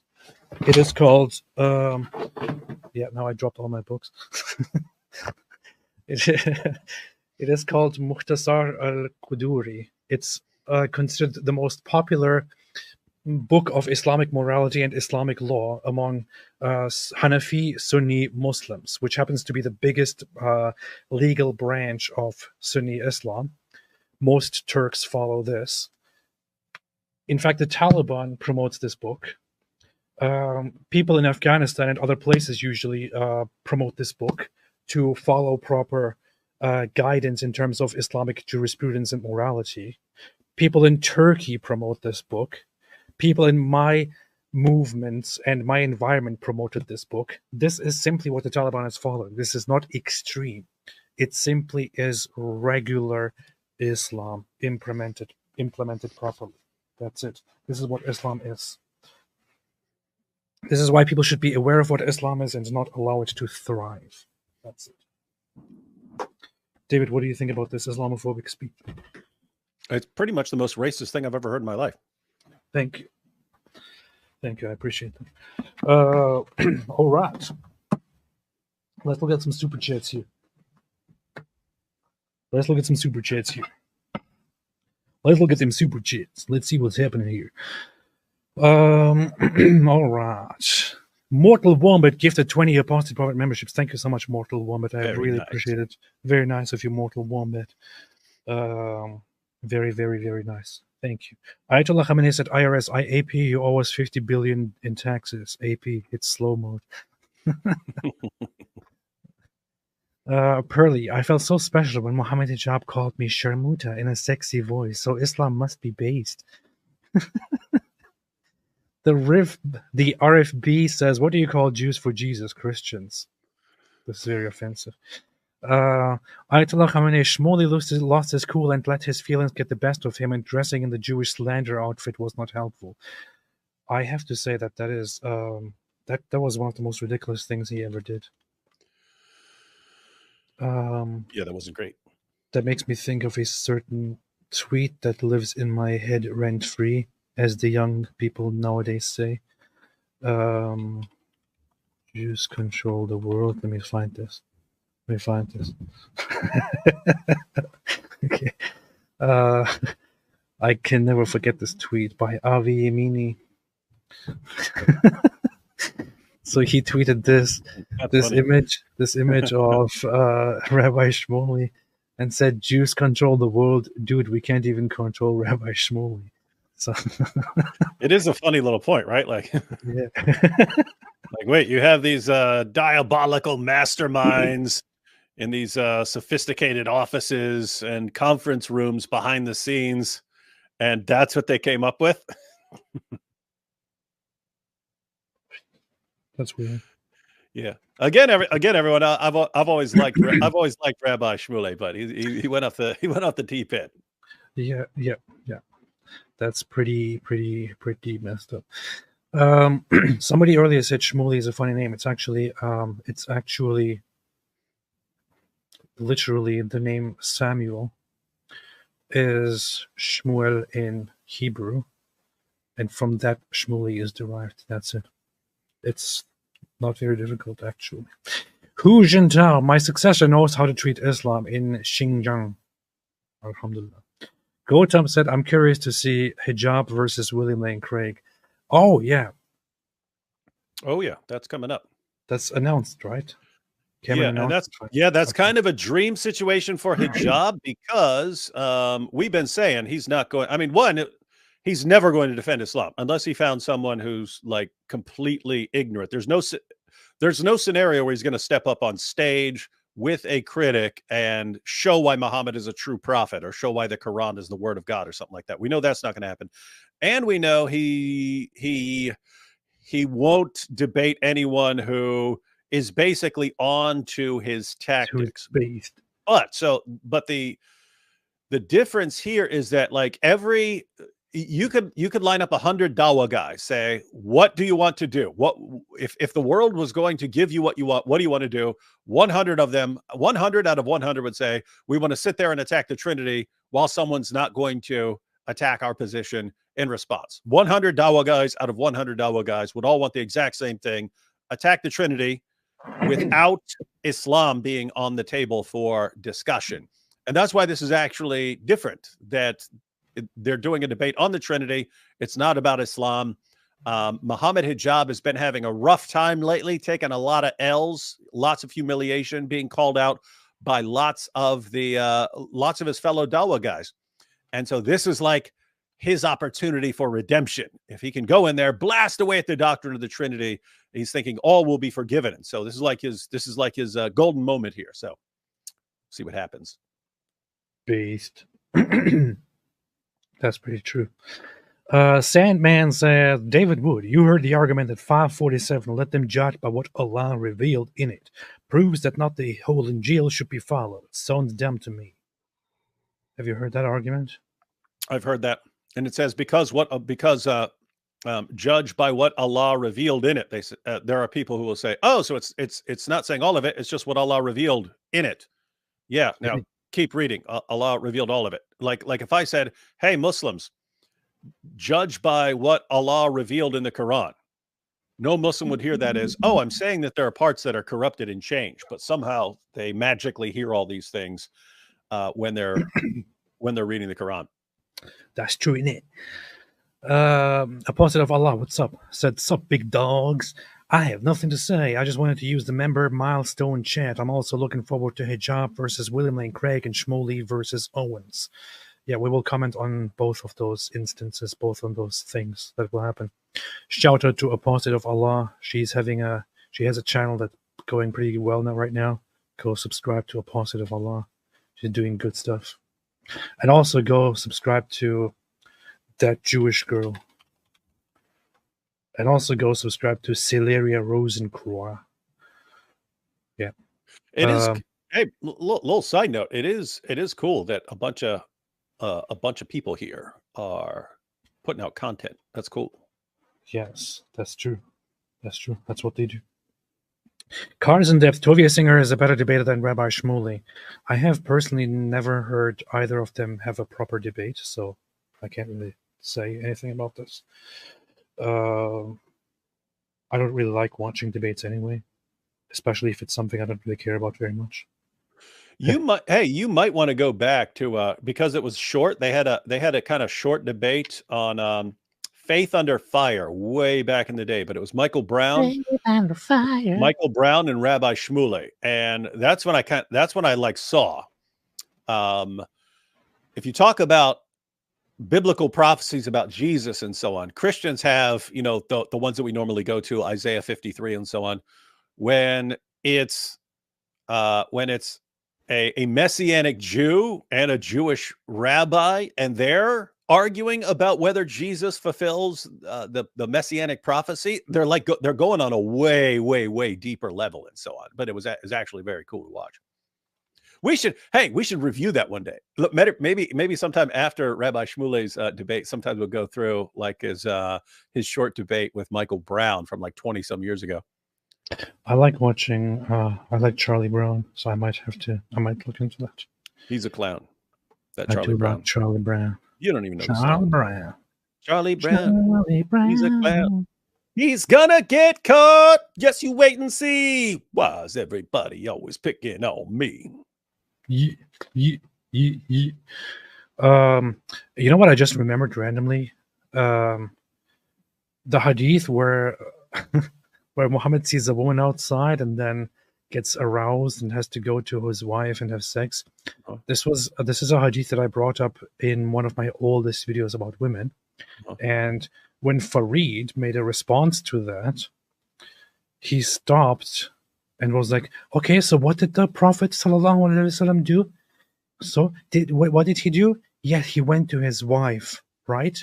He didn't go and attack the woman. He went to his wife. So why do you have a problem with this?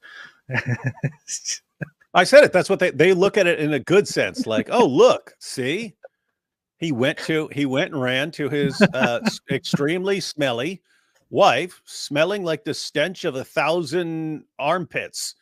And yeah, that's not the issue, guys. The issue is that the guy you all look up to as the greatest moral example of all time couldn't walk down the street without having to run home to his wife. And we look at this and we look at how you guys are in the world today and we say, oh, we see a connection here. What happens when no one learns self-control? That's true. That's what they do. That is what they do. That's what they do. I said it's what they do. That's what they do. That's what they do. Anyway, Ayatollah Khamenei says, shout out to my homie Aaron Bushnell, bro will never cook again. Yeah, but he cooked really, really, really hard, right? So you guys are pure evil over here on this channel. This is not funny, man. It's an unfortunate man with severe mental health issues. And it's kind of messed up because he does something like that and gets a ton of attention for a week. And then like I literally had to sit here for like 15 seconds going, who's Aaron Bushnell? I remember the name. I can't remember. And I'm thinking cooking, something to do with cooking. What's it about? And then, AP's laughing. That means it's something really, really messed up. It is something really, really evil because he thinks it's funny. And then I remember, guys, don't set yourself on fire. I'm glad that didn't take off. I know there was some sort of copycat after that and stuff, but I'm glad that didn't really take off because that was the concern. That now you're going to have all these people running around. Free the whales! I'm setting myself on fire. Burning yourself is not funny, and burning yourself is not good. By burning yourself, you will not do anything good. It's not nice. Do not burn yourself. I guess you brought this. I guess Ayatollah here brought this up because I posted about this earlier. Suleiman Ahmed said, "Not all heroes wear capes." Yeah, not all heroes. Not all heroes. He can't spell, obviously. Not all heroes. Is this guy a lawyer or something? He can't spell the word all. He is a lawyer, I think. He's a trained lawyer of Islamic law or of Islamic finance or something. I don't know. So he said, not all heroes wear capes. And then he posted a picture of Aaron Bushnell. But why exactly is this guy a hero? Because he burned himself? Yes. Because he burned himself? Anyway, yeah. So I said, someone who burns himself is a hero. Not surprisingly, since you also love people who blow themselves up. That's true. That's kind of mean. Yeah. You really can't help yourself, do you? You just have to say something mean in response to everyone. Yeah, I love being mean, man. I just love it. I just love it. Did you know that Irish people control America? Look at this. Look at this. Whoa. I'm pretty sure this was actually a response to Jake Shields. Oh, is it one of those things where he like lists Jews who have any position anywhere and says, you see? And so someone did it and said, okay, let me post a bunch of pictures of business people who are Irish. And then What he actually did is, I think he made a tweet saying, "Who controls America?" in one word, and then somebody came and said, "The banks," and then he said, "And who runs the banks?" And then some were like, "Jews, Jews, Jews," and others were pointing out that is not even true. So the discussion came to this, and then came to how the investment firms are not even led by Jews. They are led by mostly Irish people or people of Irish origin. So this has become kind of a gag of people doing this whole of mocking these cartoons with an Irish person. And things like that. The Jews run America. The Jews run the world order. So anyway, that's the issue. That's the issue. That's what people do. That's what people do. That's what they do. Bottom G, yo, Pray Sharmura, you look so dope. Yo, Pray Sharmura, you look so dope. Tied up in the bag of my Bugatti. A badass IDF girl strangles him with her spare yellow bikini.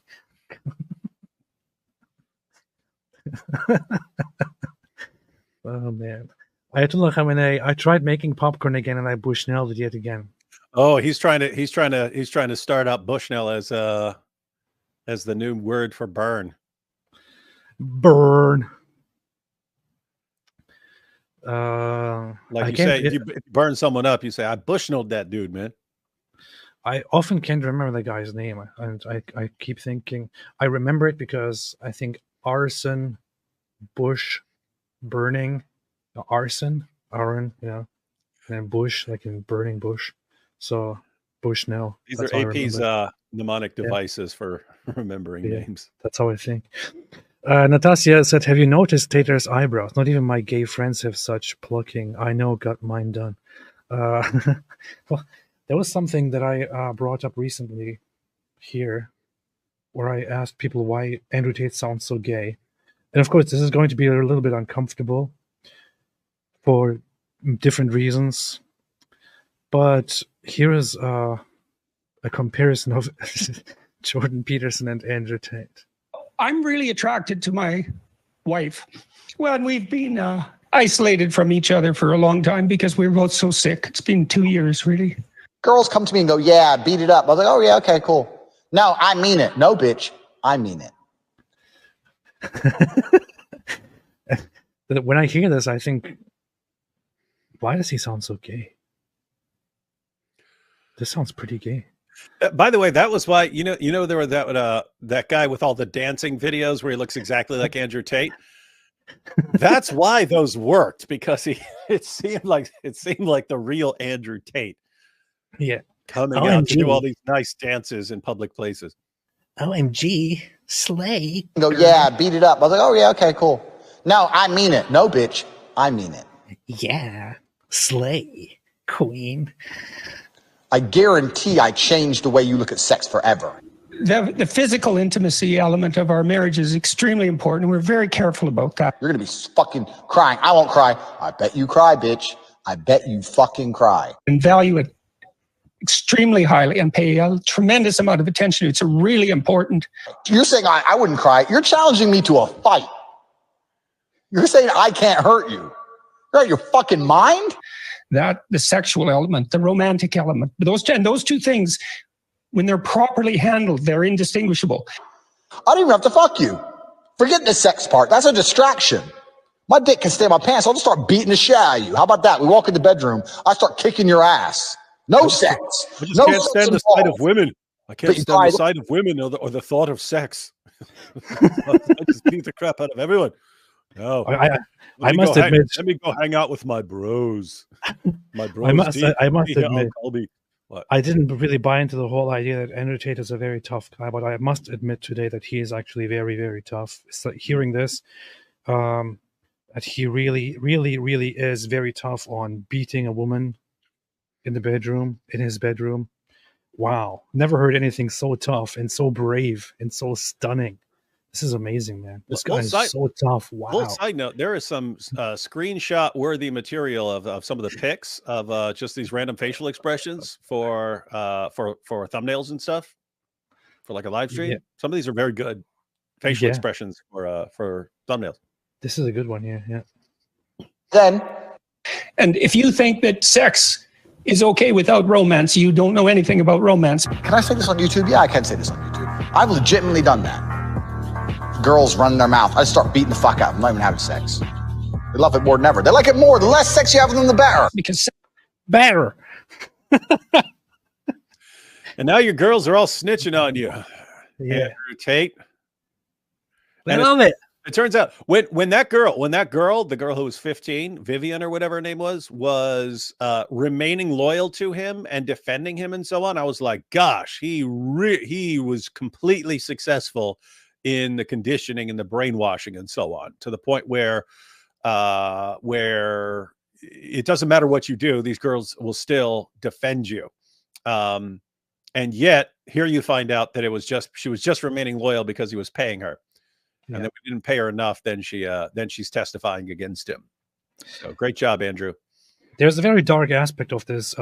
Two of the women who are named on in the documents were transferred by Andrew Tate at the beginning of the case to Dubai and are now kept there on property that he that is, I think, his, that he owns, or that whoever works for him owns. They are being kept there, and from there they record videos occasionally and make posts defending Andrew Tate and saying that he's such a good guy and everything that everyone says about him is complete nonsense and all that. He actually had those women transferred over there, and there were transcripts also caught from prison where he instructed them to speak well about him, to go to the court and say only nice things and say that he's such a great guy, that all the allegations are nonsense, that they are not victims, and so on. He actually had those women transferred, moved over to Dubai. They are now held there by his employees, speaking good stuff about him. So what's very likely happening here, as is suspected, is that these women are now held there by force, where they have to make clear his image and say good things about him and defend him in public, at least. So this is just what's so messed up about this whole thing to me, that people will watch movies, right? They will watch movies where they see villains holding people by force, or holding women or others and mistreat them. And then they have an actual real case of Andrew Tate, who is a self-confessed pimp, who actually does the very same thing to people.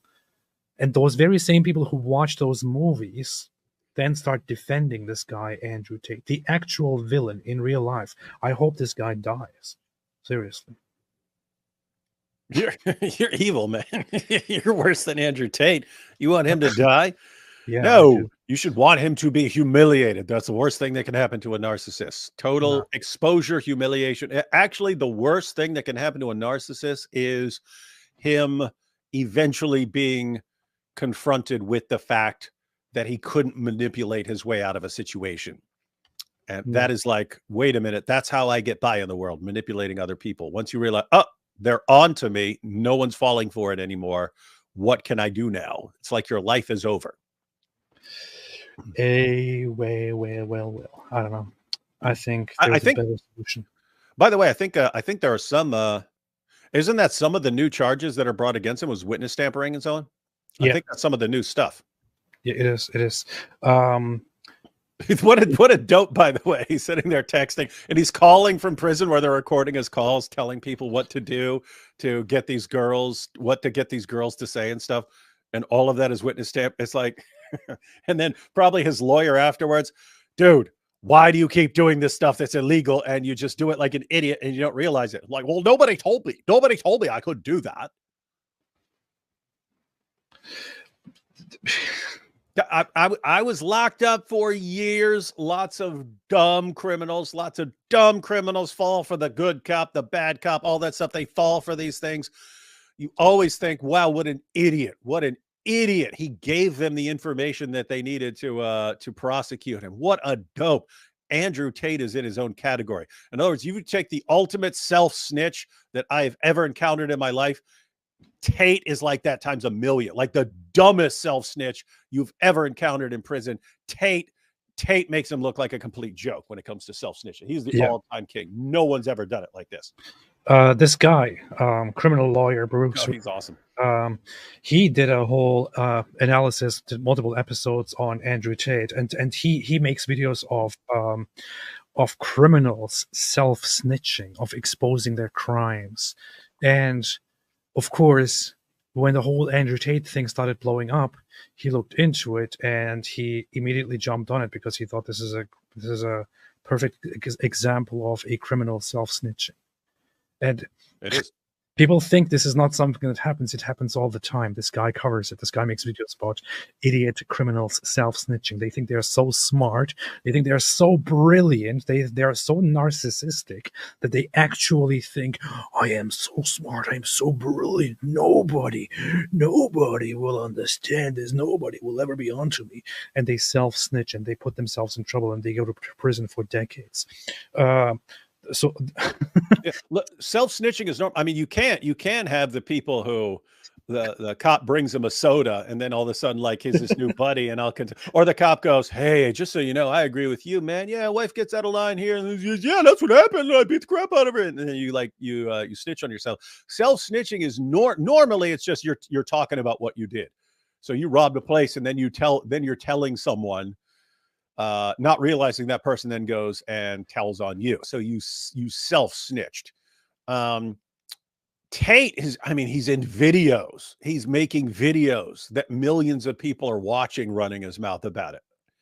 And it was all illegal. I mean, just imagine you rob a store. And there's been examples like this where someone like robs something and then like posts something on Facebook and people see it and report it. So oh gosh, that's my problem, man. People acting like he's this mastermind, and because of his extreme integrity, he's being attacked by the Matrix, looking at him as some hero when this guy is the all-time dumbest criminal ever. I mean, like, bar none. Dumbest ever. And biggest self-snitch ever. This guy would be a joke in prison. Yeah. So he made multiple analysis of this stuff. He also got in touch with me. Maybe I should get back on that, and you should get him on your show, man. Yeah, it's so funny. You know what the funny thing is? He got in touch with me. He messaged me one day, and said, "Hey, love what you do." And I thought, wait, what? Hey, thanks. I love what you do, man. And then he made a comment on saying, I loved your video about some Muslim apologist. Totally unrelated stuff. I thought he was going to say something about Andrew Tate, but then he said to me, I loved your response, Sali Dawa. Loved your video about this guy. So very, very interesting guy. Anyway, Akira said, insane neo-feminists are afraid if Trump president, it would turn into Handmaid's Tale. Afghan women are living in a Handmaid's Tale. That's effed up. This is one of those things that makes me angry about Western society. Where liberal Western society will depict these horrible circumstances like the Handmaid's Tale. Which, by the way, I don't know how the book narrative is, but I tried watching this show one day and I thought I really didn't like it. I thought this is so weird. It's like stuff that you have actually seen in real life is depicted on TV. There is this horrible nightmare that is supposed to happen. That is how Western people feel. Western people, in Western culture, you make something like The Handmaid's Tale and depict some horrible oppressive world in the future, in a possible future, right? In a dystopia. Islamic society is already like that. But those same liberals will then defend Islamic societies and do everything they can to make sure it takes over. Mm-hmm. Yes. Good show. It's a good show. LOL. I don't know. I just found it extremely boring. I tried watching it and I was falling asleep. Then again, I know that lots of people find the Matrix movies fantastic. They think they think the first Matrix is one of the best movies ever made. I watched it twice. The first time I fell asleep because I thought it was extremely boring.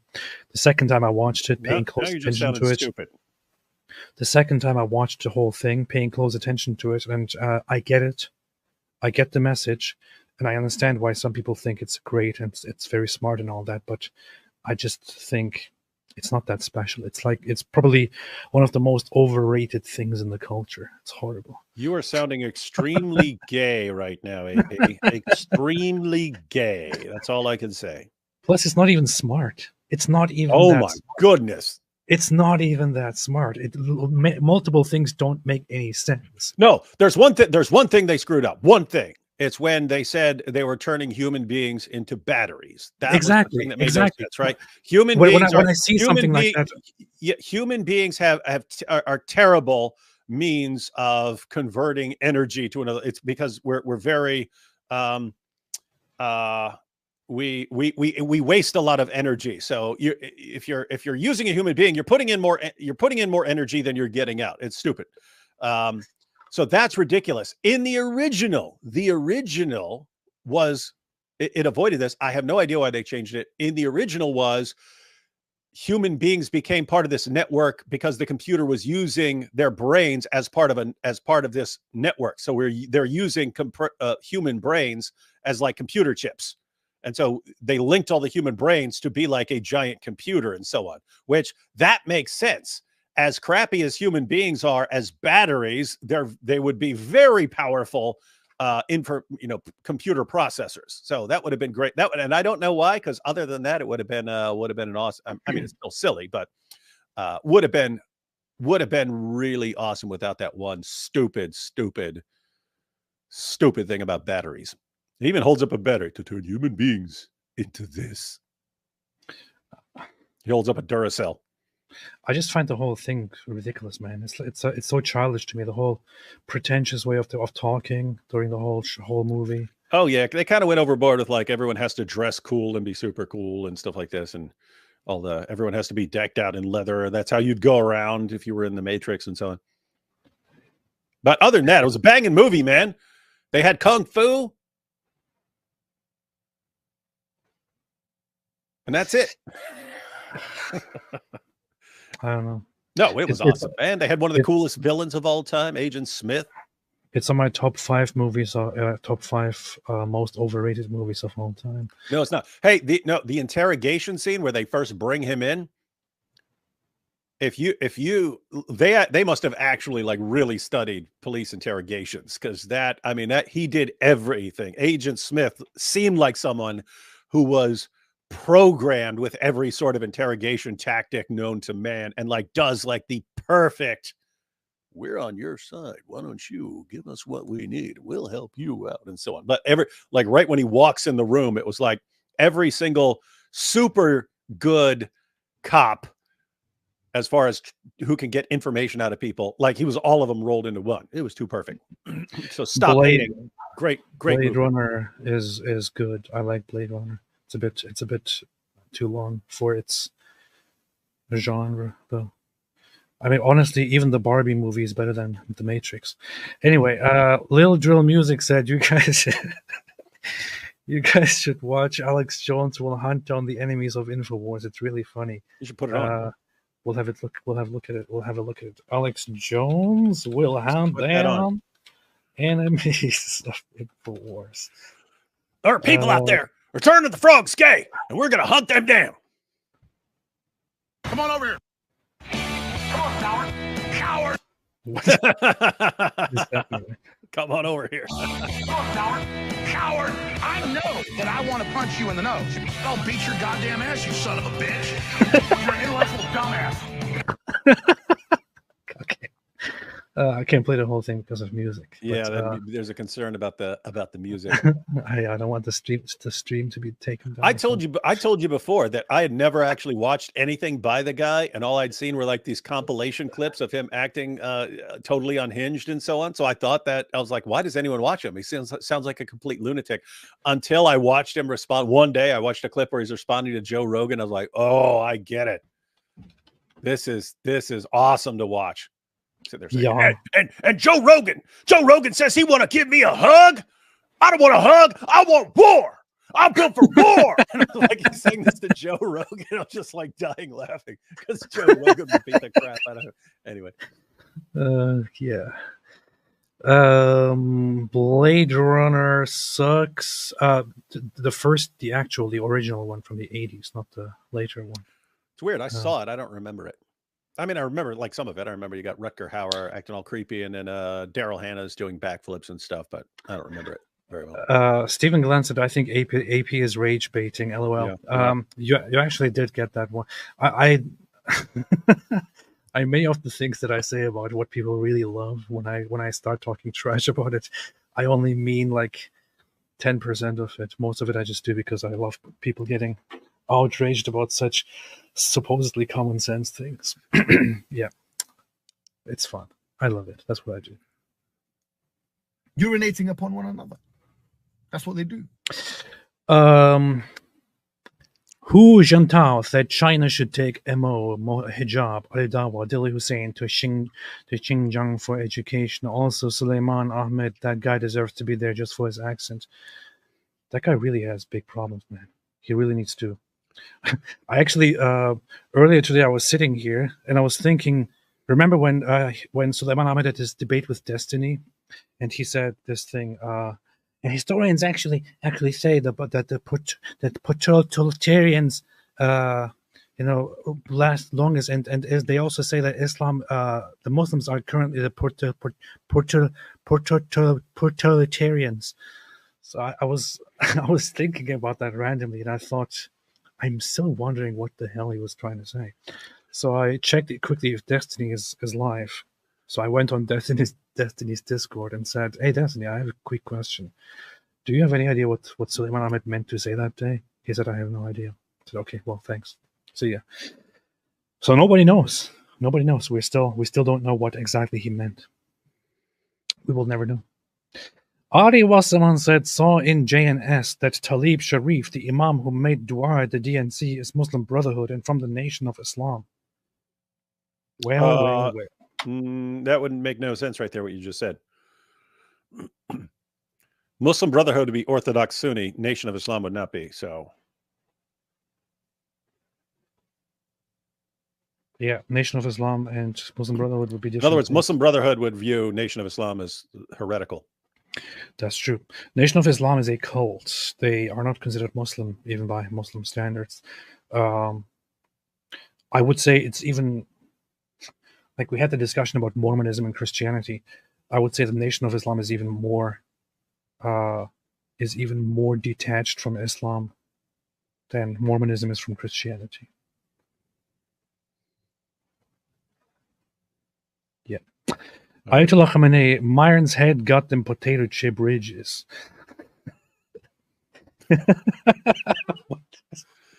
Dude, Sheikh Yadak said, what color is your cell block? What color is your cell block?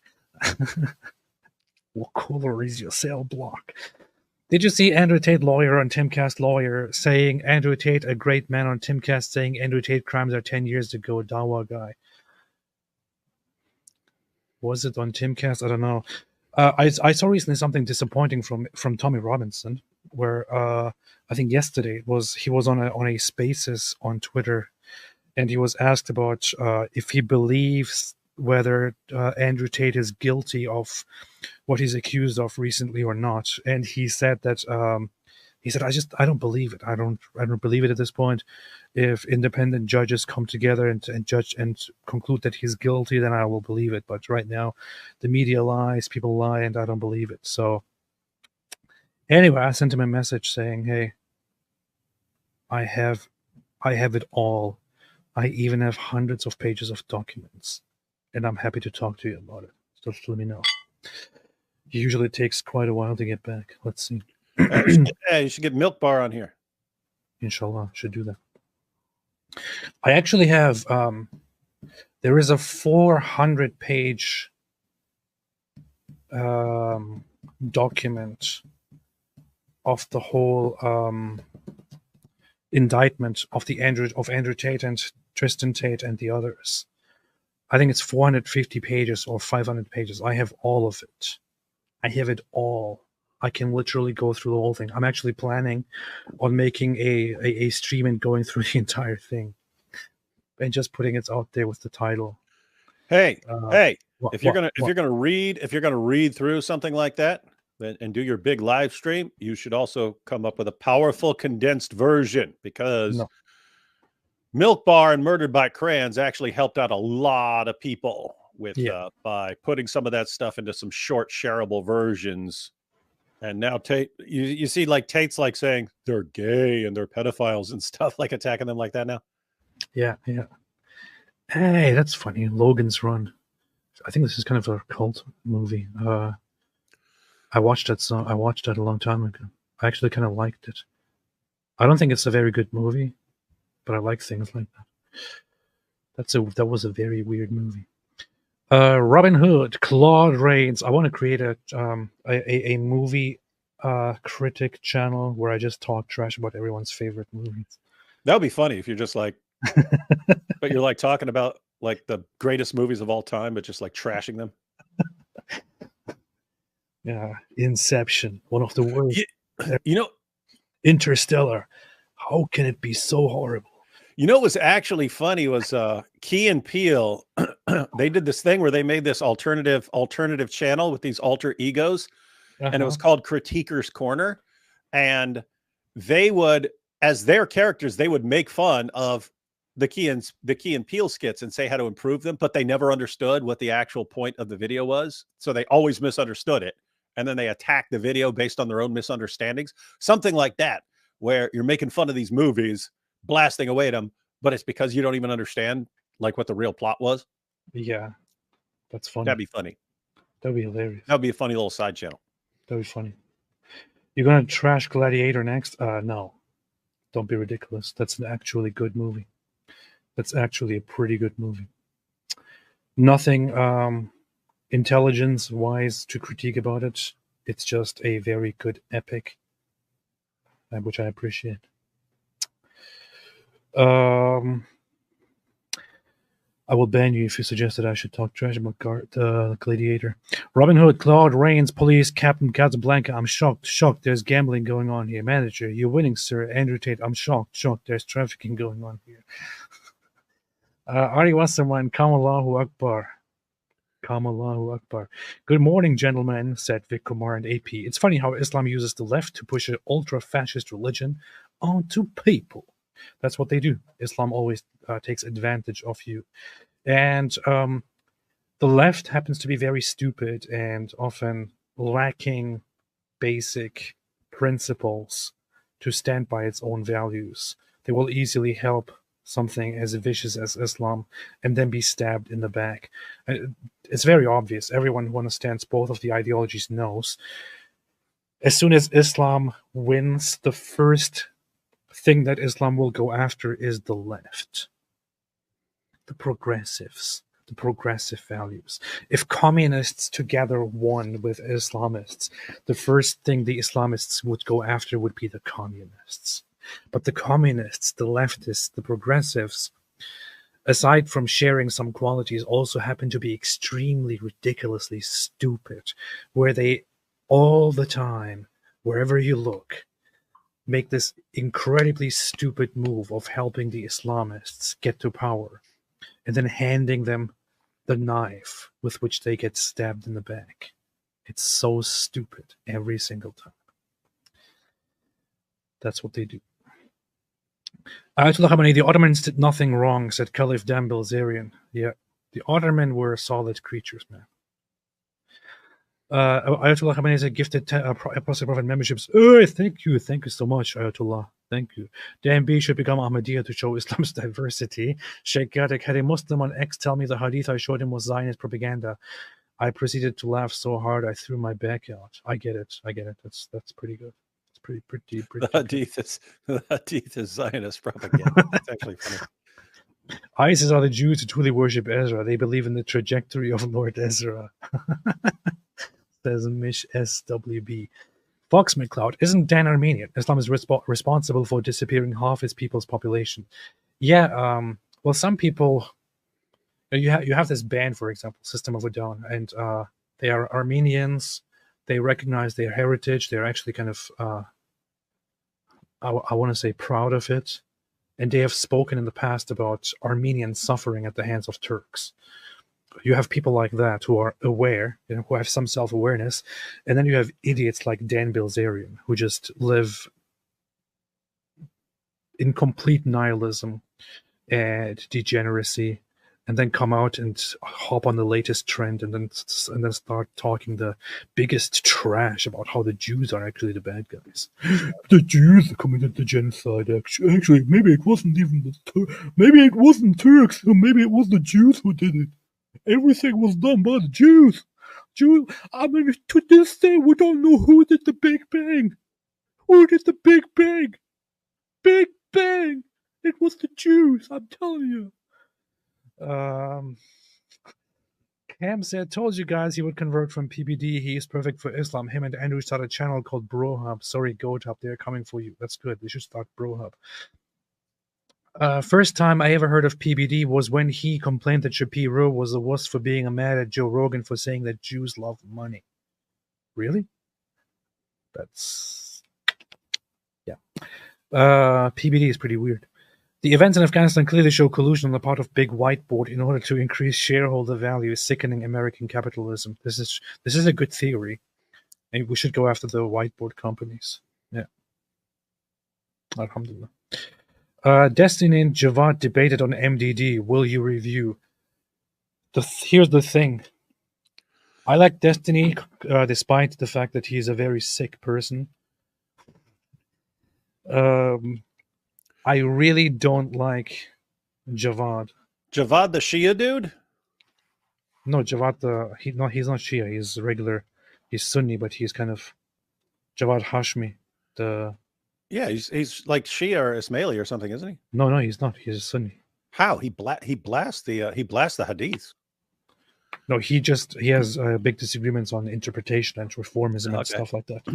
Khalid Andani. Yeah, Javad's a dirtbag. He's actually worse than Hijab. He just has better credentials and pretends better. Oh, what? Their debate on Destiny's channel. The whole world is lost. 280,000 views. But it's 3 hours long. Yeah, but check the comments. Check the comments.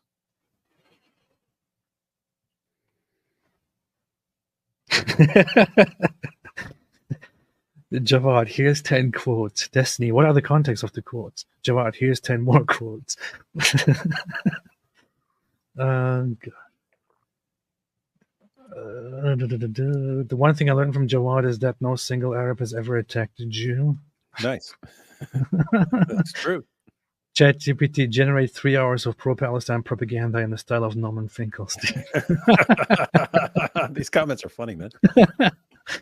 Doctor who tries to call others racist and perpetuators of harmful stereotypes spends 3 hours calling Jews sneaky and underhanded. Well.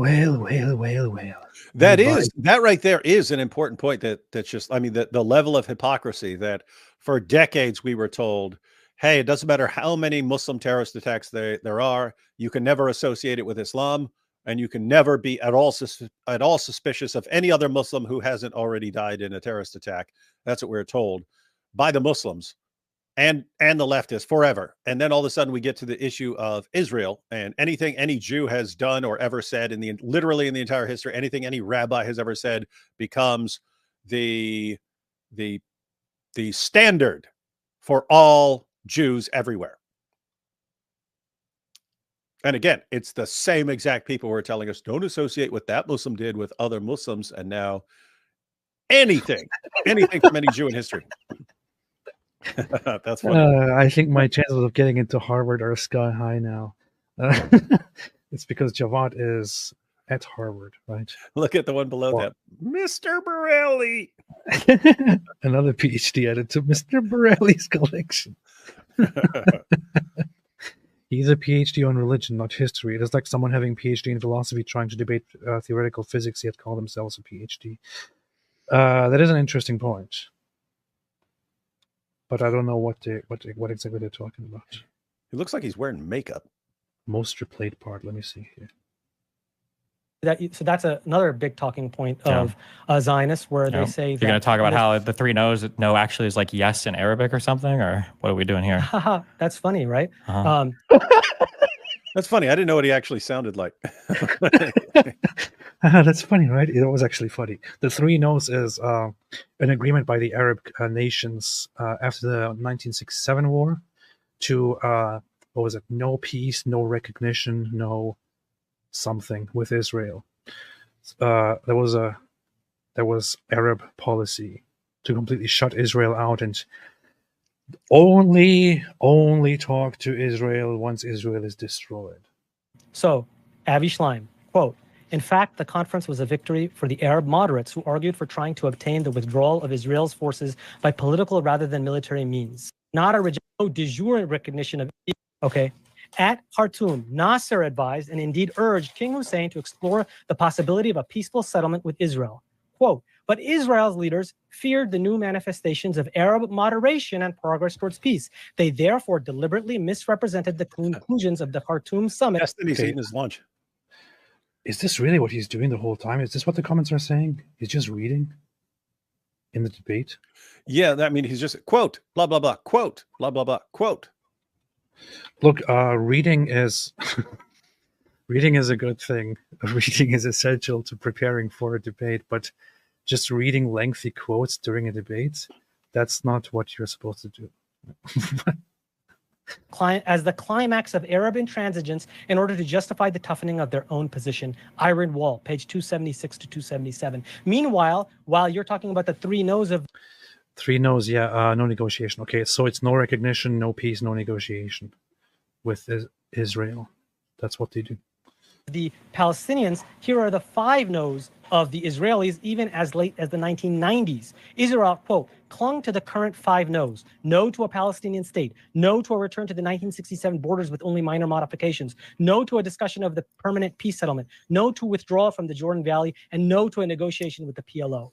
Wasn't that just like the same thing 5 times? No, that's not. Okay. Okay. Gotcha. Yeah. Would you? But things only cut. Yeah, the only things cut one way for you. I know that. Okay. Wait, hold on. No, the 3 no's for the Khartoum conference were pretty distinct. One was there could be no formal peace agreement. The 2 is that they can't negotiate anything, so no economic ties or anything. And then the 3rd was you could never even recognize Israel as a country that you could even do business with. There was nobody even to talk to. I'm not going to quibble on you because this is a silly point to quibble on. Okay, I'm so sorry. My bad. Yeah. I'm so sorry. My bad. That's funny. Is this guy okay? As far as I understand the context, this guy is really here arguing basically that that you can't blame the Arab nations for the 3 no's because Israel was also refusing to accept certain conditions.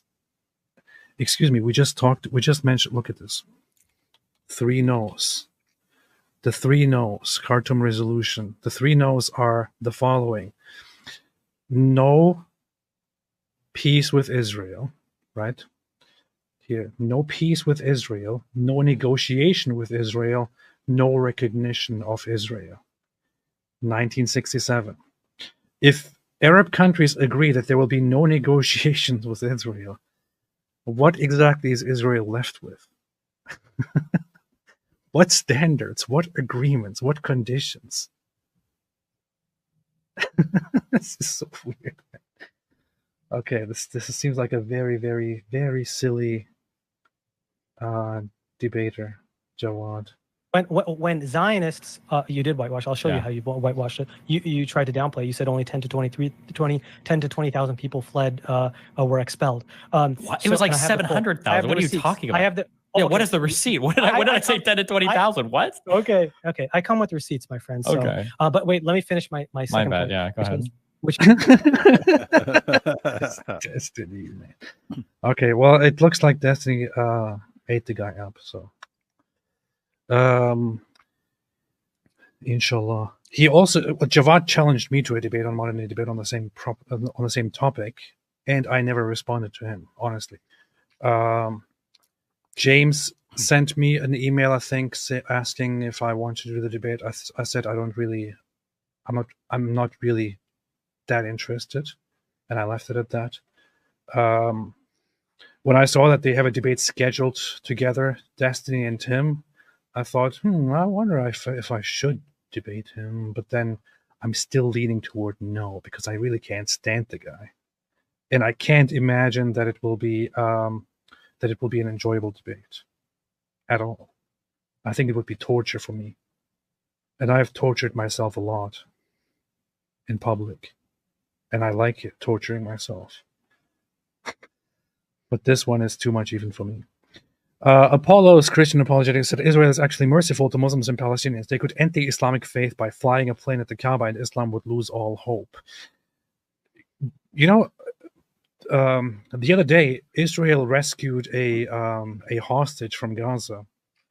The hostage was a Bedouin Muslim. The entire nation of Israel celebrated on that day.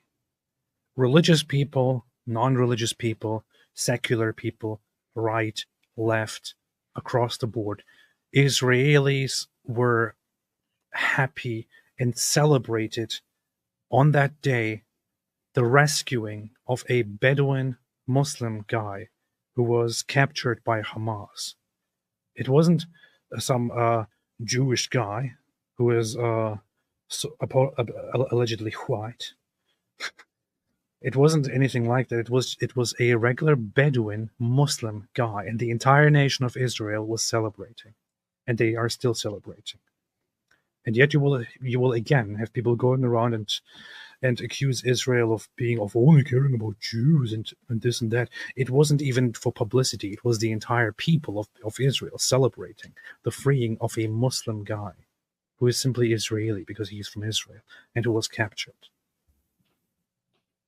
On the other side, you have people who literally believe in killing all the Jews and destroying Israel.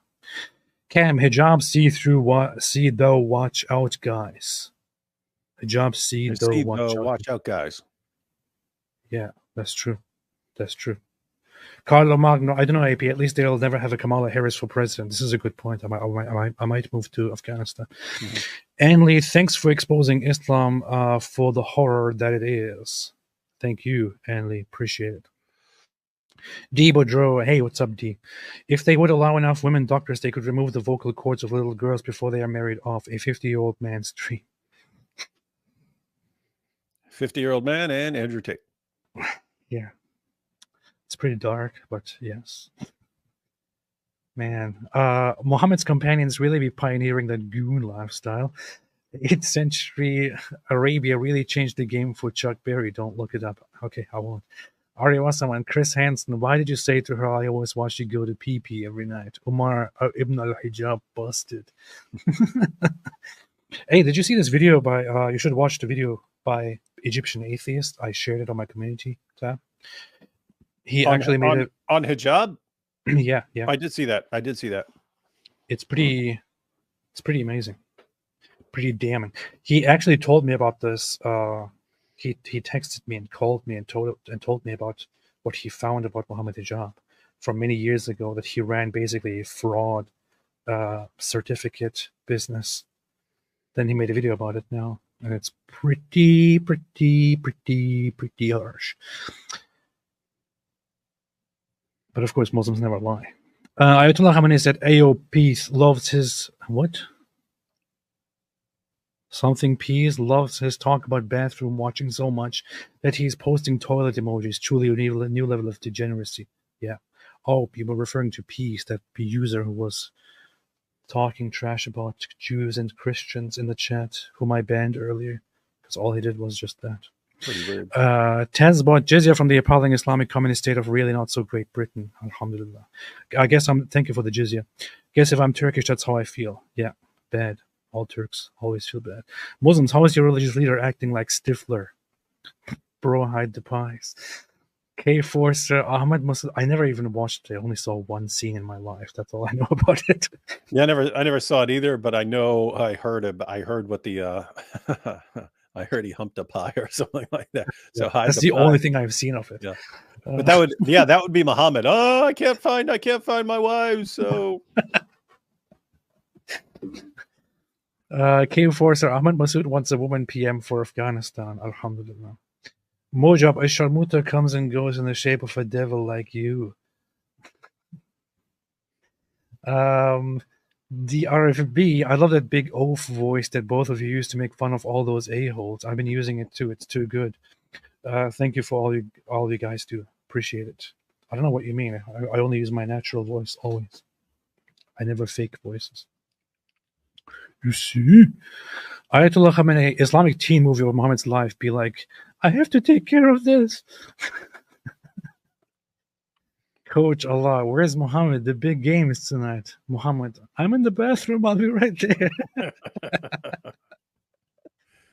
Oh, man. Anna Wyckoff says, Ayatollah Khomeini said that a man could release his lust with an animal. Like, here's the thing. When you say Ayatollah Khomeini, I'm thinking about our friend in the chat. Hey, ban that dude. Ban that dude if he's saying that stuff here. Ayatollah Khomeini said that a man could release his lust with an animal, but then the animal must die because it is impure, and then the man should sell it to another village, not his own. I saw that there is such a quote. I never really checked if it's authentic or not, because I never really cared that much about Shia and 12 for Shia and Khomeini and all that, which is, I guess, an attitude that I adopted from my Muslim times, where we basically had the view that that Shia are not real Muslims. I'm still wondering if that's accurate or not. Paulo Lungaro said, I made a short with Hamza straight caught in a lie, posted it on your X. I think I saw earlier that somebody tagged me. Was it you? Probably you. Let me see. Let me see. Wait, what? Are you going to say something? Hamza from Hamza's den? Mm-hmm. Hamza from Hamza's den. Hamza from Hamza's den. Where is it? I'm trying to find it. Trying to find it. Hamza caught. Ah, here, got it. Hamza. All the should be Hamza busted. Hamza busted. Let's see. So I was a tafsir hadith. Oh, okay, but there's different. I didn't say tafsir is hadith. You know, tafsir is hadith. What? So I was a tafsir hadith. Oh, okay, but there's different. I didn't say tafsir is hadith. You know, tafsir is hadith. Okay, that looks pretty bad. I need to see the context. Yeah. I need to see the context, though. Yeah. Yeah, so guys, there he said tafsir. Tafsir is commentaries on the Quran. Hadith are these collections of sayings and deeds of Muhammad and sometimes of companions and so on. What you would say is that tafsir, like tafsir of Ibn Kathir, he quotes a lot of hadiths to make his points and stuff, but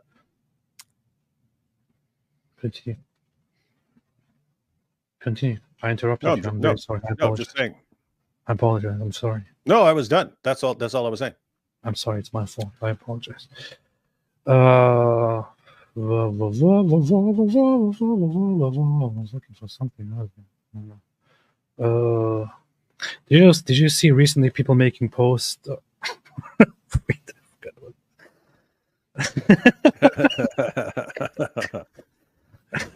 I saw that one. That's funny. Yeah, I made this stupid meme earlier because Dr. Lupus posted this thing of Israeli Prime Minister Menachem Begin supposedly saying, "Our race is the master race. We are divine gods on this planet. In fact, compared to our race, other races are beasts and animals, cattle at best." I seriously, if I saw this quote, even if it came from somebody that I really think is a really messed up, horrible person, I would think, okay, this sounds a little bit too far-fetched. I need to look this up and see if it's actually authentic or not. But people actually post dumb stuff like this about Jews and Israelis because nobody cares about fact-checking. The other side, they don't care about fact-checking. They just publish this nonsense. This is a completely fake, completely made-up quote. Hey, there are proposed community notes, but I don't understand what you're objecting to. I mean, they got a picture of the guy. They've got a Star of David there. They got a little flower. They've got a quote, and they got the name and who he is. So what further evidence could you possibly ask for? Yeah. Anyway, so I made this because same standard here. I'm retarded and a liar. I can't believe people retweet my posts. Dr. Anastasia Maria Lupus. Not in plastic surgery, lol. What? What's wrong with you, man?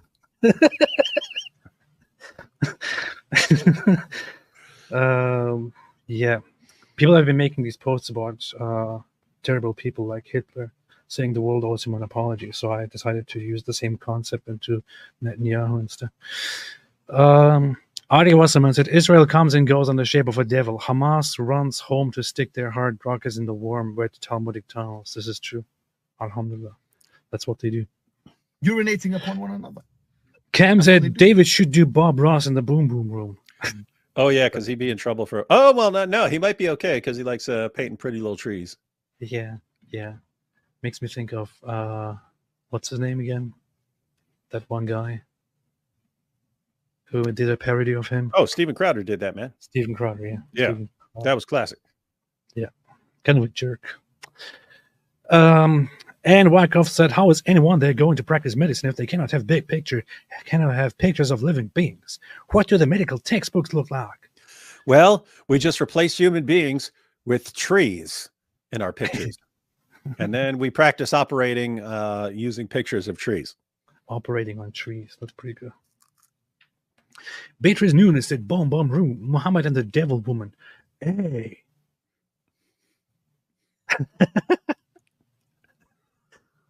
That's a funny idea. That is actually a funny idea. I'm going to pitch this to David. Maybe he will like it. Arya was on bottom G. I'm in love with the shape of you. What color is my Bugatti? Badass IDF girl. I come and go in the shape of a devil. I don't need you. It's actually the guy, Ruka Ali. He did a parody of Andrew Tate of that song. Pretty good. It's called What Color Is Your Bugatti? Ibn al-Furqan Me said, do women have to be covered while giving birth? Yes. Lloyd 444 AP on the agnostic scale, where are you leaning? Don't know, where probably isn't a god, or I don't know, there probably is a god. Reasonings answer. Well, you didn't complete your question, so I can't really answer this question. Yeah, because it says here reasoning eswa. I don't know what that's. I don't know if you just cut it off there. Was there more to this? I don't know, but it seems that your chat is incomplete, so I don't know what you're saying. I can't answer your question. I'm sorry. Yeah. In other words, you might have stopped before you said, "Ha, just joking with this question. Don't answer." But we don't know. You didn't finish. Yeah. I don't know. I will never know. I'm just kidding. Why do you have a picture of Mike Winger there? On the agnostic scale, where are you leaning? I don't know. There probably isn't a god, or I don't know. There probably is a god. I think I'm in the middle of the most authentic agnosticism there is. I don't know, man. I was thinking today, if I wasn't so afraid of my very fickle mind, I would have probably acknowledged and converted to a certain religion a long time ago. If I wasn't worried about changing my mind in the future. I guess that's why people do like something called a leap of faith. I don't know. But I think I lean more toward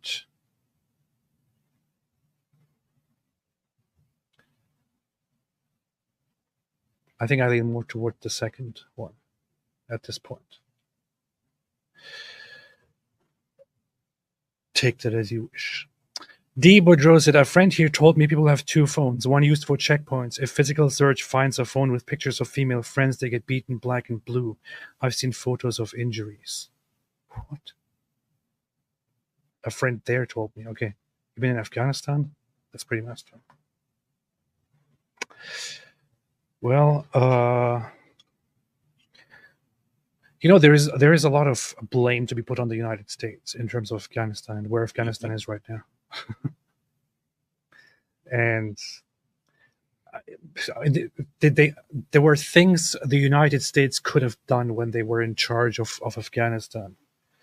And instead, they wasted their time and wasted everyone's time with this stupid idea of nation building, which just went completely wrong and then pulled out and made a mess. Yeah, that sounds pretty sexual. I didn't mean that at all. Yeah. Pulled out and made a mess. Yeah, the idea is, guys, and I was talking about how stupid everyone is with war nowadays. If you're gonna fight, then fight to win. If you're not planning on doing what you need to actually win, stay the heck out of it. What is your problem?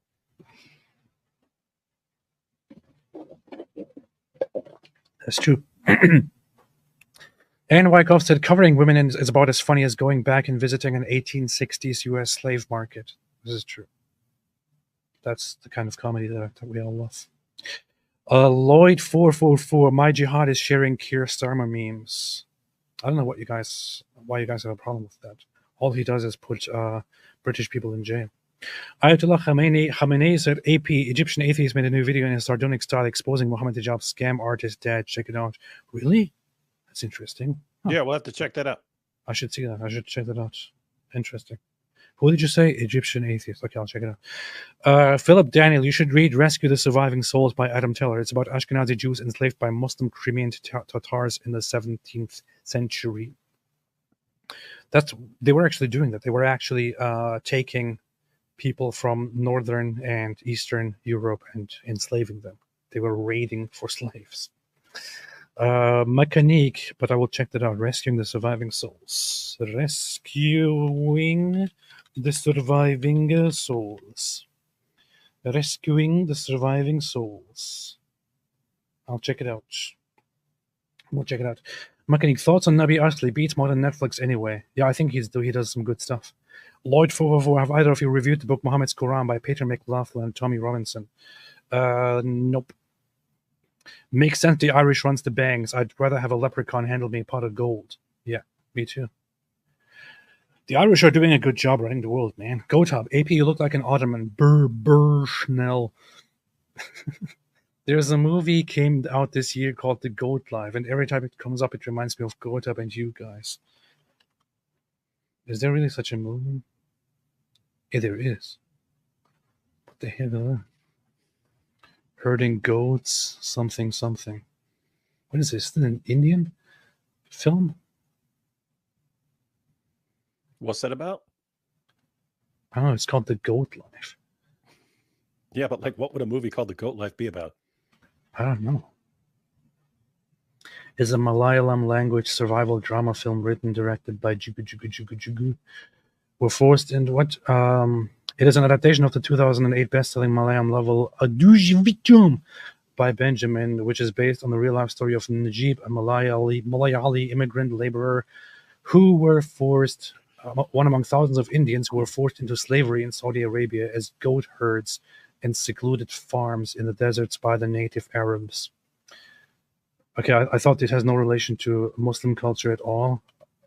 But you're just joking about the whole goat life thing, but it actually does, but not in the sense that we thought. This is interesting. Huh. But it's an Indian movie. I'm not going to watch it. Honestly, and I'm not going to watch an Indian movie. Ayatollah Khamenei, Andrew Tate, future cellmates. I bet. Andrew Gates says, Tristan, you can come out the closet. The jig is up. Lloyd 444. I am genuinely convinced that people who are impressed with Andrew Tate and who actually watch his shirtless videos, who watch him sit there shirtless and talk about, they all want after me because of my money and because of my cars, it's the Jews and all that. I think they all have a fetish. I think they are gay, but in a very disturbing way. Genuinely, I think that Andrew Tate fans dream of what paying Andrew Tate members actually do, which is they used to do that. They can't do it anymore, but they would go to meetings with Andrew Tate where he takes his shirt off, and all of these tough masculine guys dream of just having a gay group sex event with Andrew Tate. That's what they are all after. All these Andrew Tate fans that you see online, they are dreaming. They're dreaming of watching, when they watch this shirtless guy, they're dreaming of just having sex with him in the gayest way. And they hate women. Some of them are married, but they hate their wives. They just want Andrew Tate instead. Even when they have sex with their wives, they just think, I wish this was Andrew Tate. I wish this wasn't my wife. I wish this was Andrew Tate instead. But this is just speculation. I'm just asking questions. Lloyd 444. Andrew Tate watches hub videos and punches himself. He calls it master tating. Robin Hood, no living beings like goats. Yes. Aquila Copeland said Andrew Tate's self-snitching is egregious, but it falls short of King Von. That's what you say. Ayatollah Khamenei, The Matrix is trash, pseudo-intellectual, trendy retelling of Plato's cave, utter garbage. Thank you. Thank you, thank you, and thank you. No, that's the point, guys. They took a little stuff from Book 7 of the Republic, and they took a little bit from Descartes, from the first chapter of Descartes' Meditations on First Philosophy, and they wove a story out of it. That's not a negative, that's a positive. There are problems with the movie, which we've already addressed. But it is a garbage movie. Making an but taking a philosophical theme and making a cool movie out of it, that's not a downside. If you want the downside, watch part 2, where they took other ideas from philosophy and made really crap movies out of them. Cause and effect. Let's talk about cause and effect. And just so everyone knows, in philosophy departments make fun of the Merovingian's speech on cause and effect in philosophy departments. I think it's like hilariously stupid. The funny thing is also that being in the Matrix has literally no downside at all. And there's absolutely no need to escape the Matrix. It's like, why? All he offers is the truth, nothing more. That's your choice. You can remain in the Matrix, or you can eat whatever pill takes you out of the Matrix. Or is this why would you leave the Matrix? And people are looking forward to dying and going to an afterlife that is basically the Matrix. No, life it's would not be good if life would be better if it was the Matrix. He specifically said they made a perfect world, and the human brain would not accept it. Therefore, they had to make a crap world, Matrix.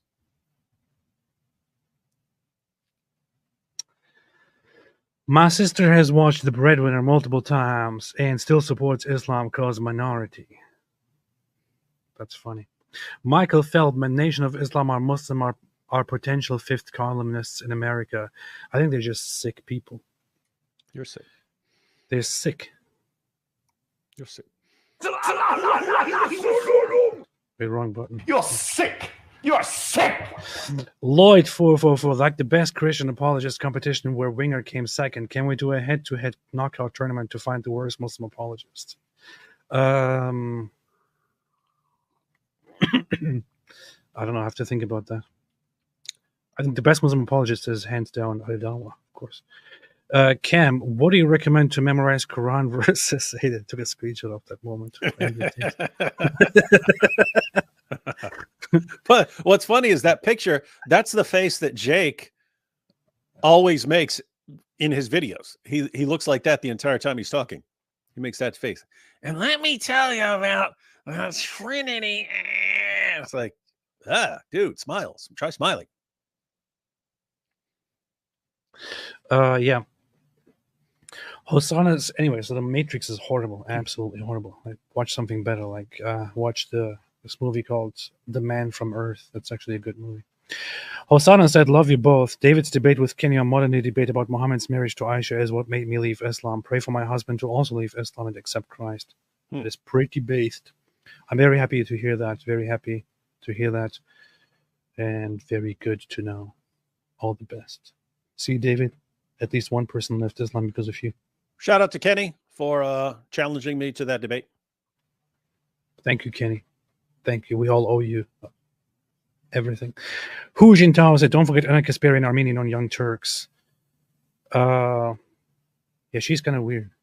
I don't know much about her. I've only seen her rants occasionally. Moo, the funny thing is, whenever I saw clips of the Young Turks, and I saw that Anna Kasparian, whatever, comment on things, and I saw Cenk Uygur comment on things, I have to this day the very same impression that I had the first time, which is, wow, she's really much smarter than the other guy. Cenk Uygur is a complete idiot. I don't know why he is even in charge of the platform. Like, she's much smarter than him. She actually offers proper insight into things occasionally. Cenk offers nothing except, "This is unacceptable. It's racist. It's racist. I don't like this. It's bad." And she's actually sitting there and forming proper sentences and analyzing things. That's what sucks, man. Look, there's nothing wrong about being a total dope in the sense that you can't control what you're born with. You can only control what you do with it. But if you are like a total douche and a dope, and you spout complete idiotic nonsense, and you never understand arguments, and you offer solutions, and you think you bigot, and you think you're going to become president of the United States because you have this channel that doesn't get nearly as many views as it did before, and you expect people to take you seriously. It's like, how does someone like this? How did someone like this ever become popular? Like, destroys your confidence in humanity and makes you start thinking that humans just need to be subjugated. How could you say this? It sounds so bigoted and so racist. Do you know what you just said? Do you even hear yourself? I cannot believe that you're saying this. It sounds so racist. You are suffering from white privilege, and you probably support Donald Trump. I'm going to be the next president. I'm going to change things. Oh, boy. Are you proud of being Turkish at all? Said Moo. No. Like, then you think about your what? Like, then you think about it, your when, if, just what do you think? Or do you see yourself as a diverse mix of Mediterranean and Eastern cultures, AP? I'm glad you clarified AP. I thought this was a question for David. Yeah. Are you proud of being Turkish at all? Like, then you think about your when, if, just... I'm really wondering what you tried to say there. It looks like you tried to write something and then you deleted it and then you continued and you messed it up. That happens to me sometimes. Really wondering what you were trying to say. Or do yourself as a diverse mix of Mediterranean and Eastern cultures? I honestly don't care at all. I don't care like I don't care even a bit about Turkishness. I don't care even one bit. It means nothing at all to me to being Turkish. It means not like waking up in the morning and going to the toilet means more to me than being Turkish. But are you jealous of other people who don't have inferior Turkish genes? No. Even that is less important to me than going to the bathroom in the morning. Literally going to the bathroom in one morning, just one day is more important to me than whatever in the world it means to be a Turkish. I don't care at all. I don't have that whole sentiment of being proud. I don't care at all. I'm a mix of different people. I actually had my my samples for ancestry DNA, and then put them into different things to see how far back my ancestry goes and what I'm mixed of, and it just looks like I am somehow a mix of completely different, diverse groups in Anatolia, probably made up of Armenians, Greeks, Turks, Iranians, and so on. And then at some point, people just put the whole label Turk and Muslim on it. That's it. Like, it means nothing at all to me. A toxic cocktail of depravity, and then they just put a label on it, Turk. Yeah. And then they told me, you are now supposed to be proud that you're Turkish. No, I don't care. I don't care. I do not care at all. Yeah, why would that be something to be proud of anyway? Yeah, I don't care. I literally don't care. I don't give a crap.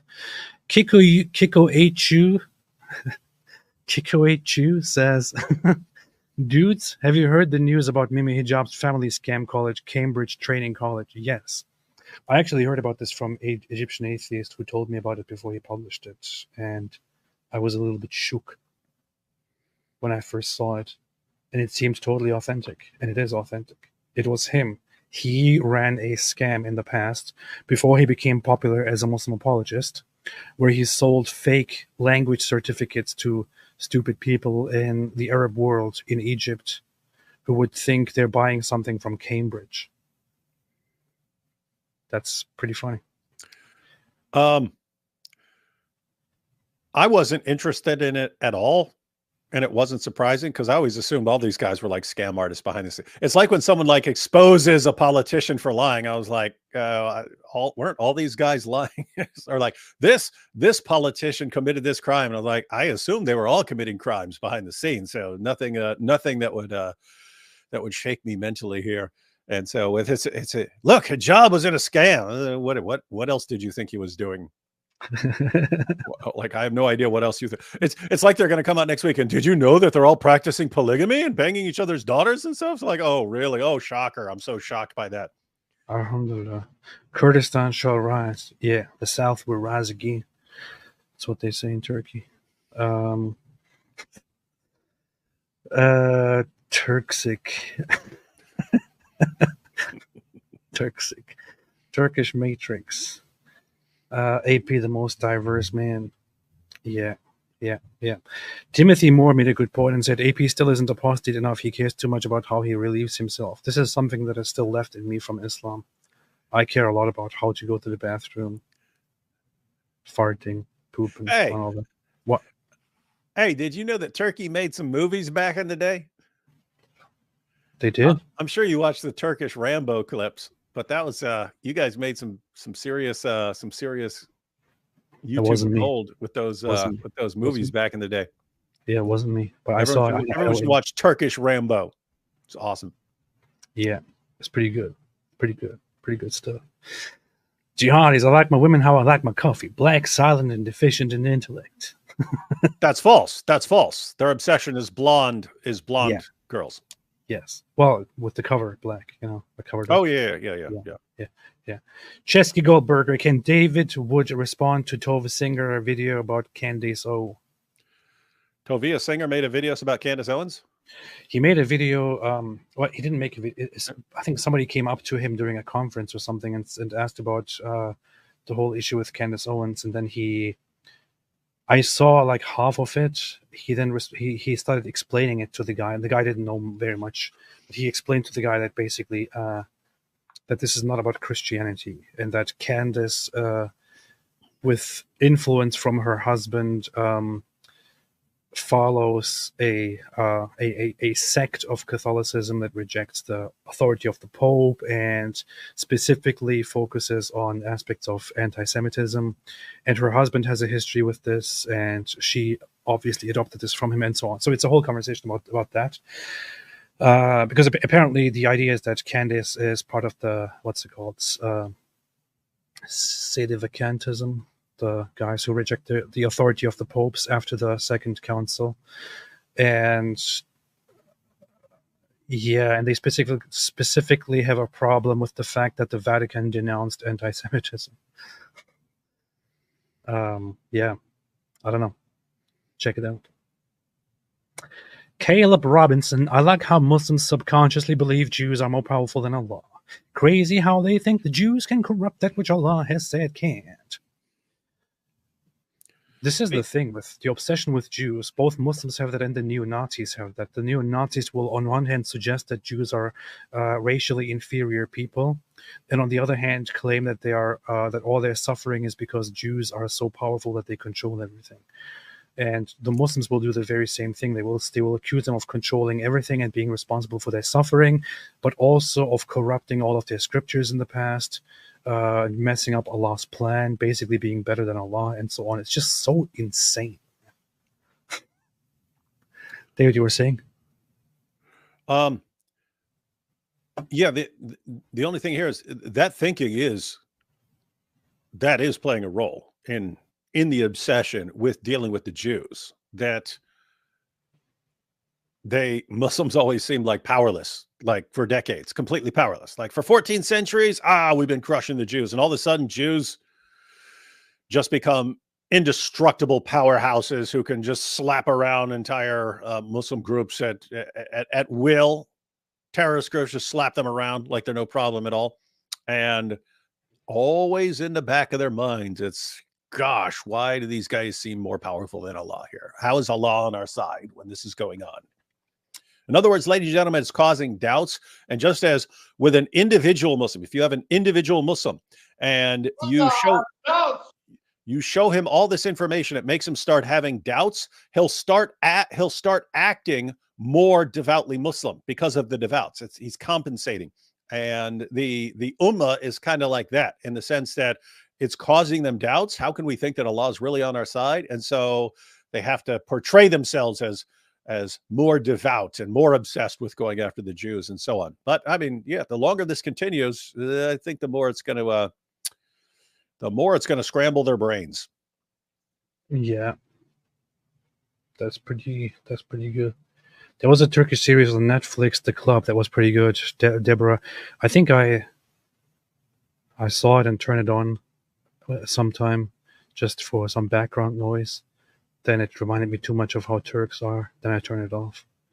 And then I wished that I could go to a place where I can have my memories erased. Unfortunately, I can't. Yeah. Brother, I have doubts. Jew alumni. Yeah, I'm always in the background communicating with the Jews to find out how I should respond to the newest things that are going on. This is what we do. Candace does not represent us Christians, Catholics in general, but yeah. I grew up among Catholics. I went to a Catholic kindergarten in Germany. I grew up among Catholics and Protestants. I was in a very mixed environment, which was like 50-50 Catholic Protestant in Germany. And Catholics are amazing people. I've only met good people. Nobody, every Catholic on the world is as good as gold, AP. And you agree with the Pope now that any resistance against mass Muslim migration is a heinous sin. Yeah. And literally every Catholic that exists in the world, literally every single person who says I am a Catholic is a good person. Ever. That's exactly what I said. Rejecting post-Vatican II popes asserting that the seat of the Pope is vacated. Yeah, it's somebody said, isn't that not Catholic? Then wouldn't that not be Catholicism then? Yeah, well, the Catholic Church considers it a heresy, but it's basically the idea is that the Second Vatican Council was never supposed to happen, that it was a perversion, that the popes that took over after that are not real popes, that they are apostates, or that the seat is basically empty, and that there has not been a legitimate pope since then. And the church, of course, considers this a heresy because the council is binding. And if you are Catholic, you're not supposed to. You can't just pick and choose and reject that. If you reject it, you're no longer part of the church, and so on. So yeah, alhamdulillah. Blake Angel said that's why you're based. I think this is her admitting that she's Catholic. Let's see. Caleb Robinson, I like how Muslims subconsciously believe. Yes, Beatrice Nunes said, after Kamala's love, who can we blame them for? Who can we blame them for not wanting to take the risk of hearing that in public? This is true. If you hear Kamala Harris laughing, you might become misogynistic immediately. Ari Wasserman, Mojab, a woman comes and goes in the shape of a devil. Dizzle puts on his wife's pink nightie and lipstick. Mojab runs home to Goat Hub.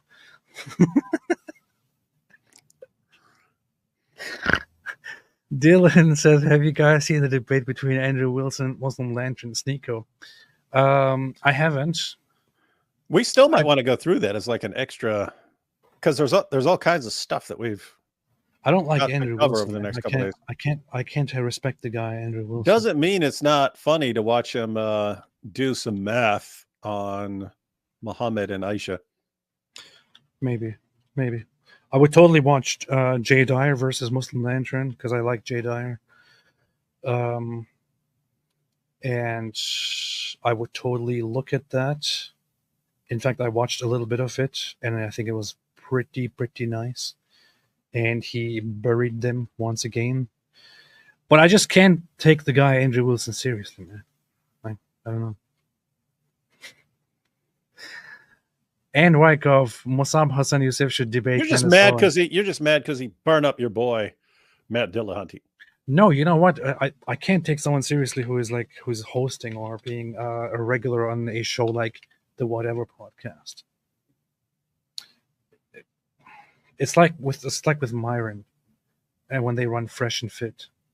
I mean, if that is your go-to place where you work, where you appear all the time, I just can't take you seriously. Sorry. Yeah. No, he will probably message me or post about me, challenging me to a debate. Mm-hmm. And you'll be crushed and humiliated. That's what he did about somebody else recently. Mustafa and Yusuf should debate Candace Owens. That would be awesome. You're not even fit to be a mother. Cam, have you seen Medicayun video where Sneeko gets turned on by Andrew and Andrew gets a mini me and starts making out with himself? Weird video. What the heck? What kind of weird stuff are people watching? I don't even understand what this is. I don't want to know any more about this. Kamal said, what should I tell someone that asked me why doesn't God regrow a leg in person that was born without a leg? I don't know what to say.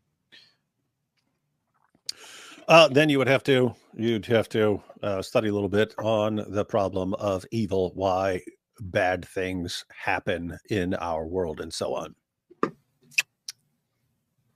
I would say the question is a question. Tim Peterson says, David, are you proud of being Turkish? No.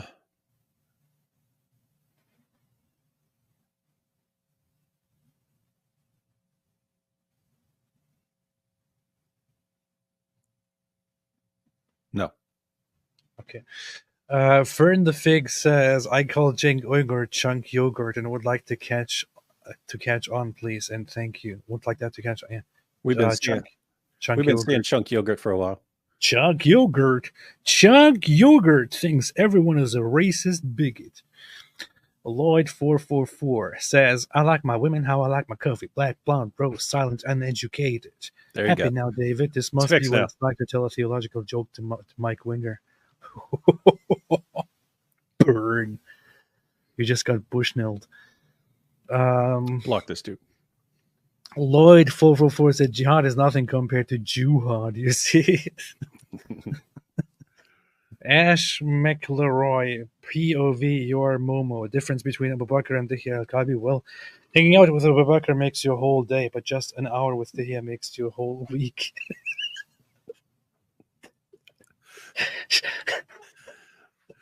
Oh, boy. And it would be messed up. It would be messed up enough if it weren't true.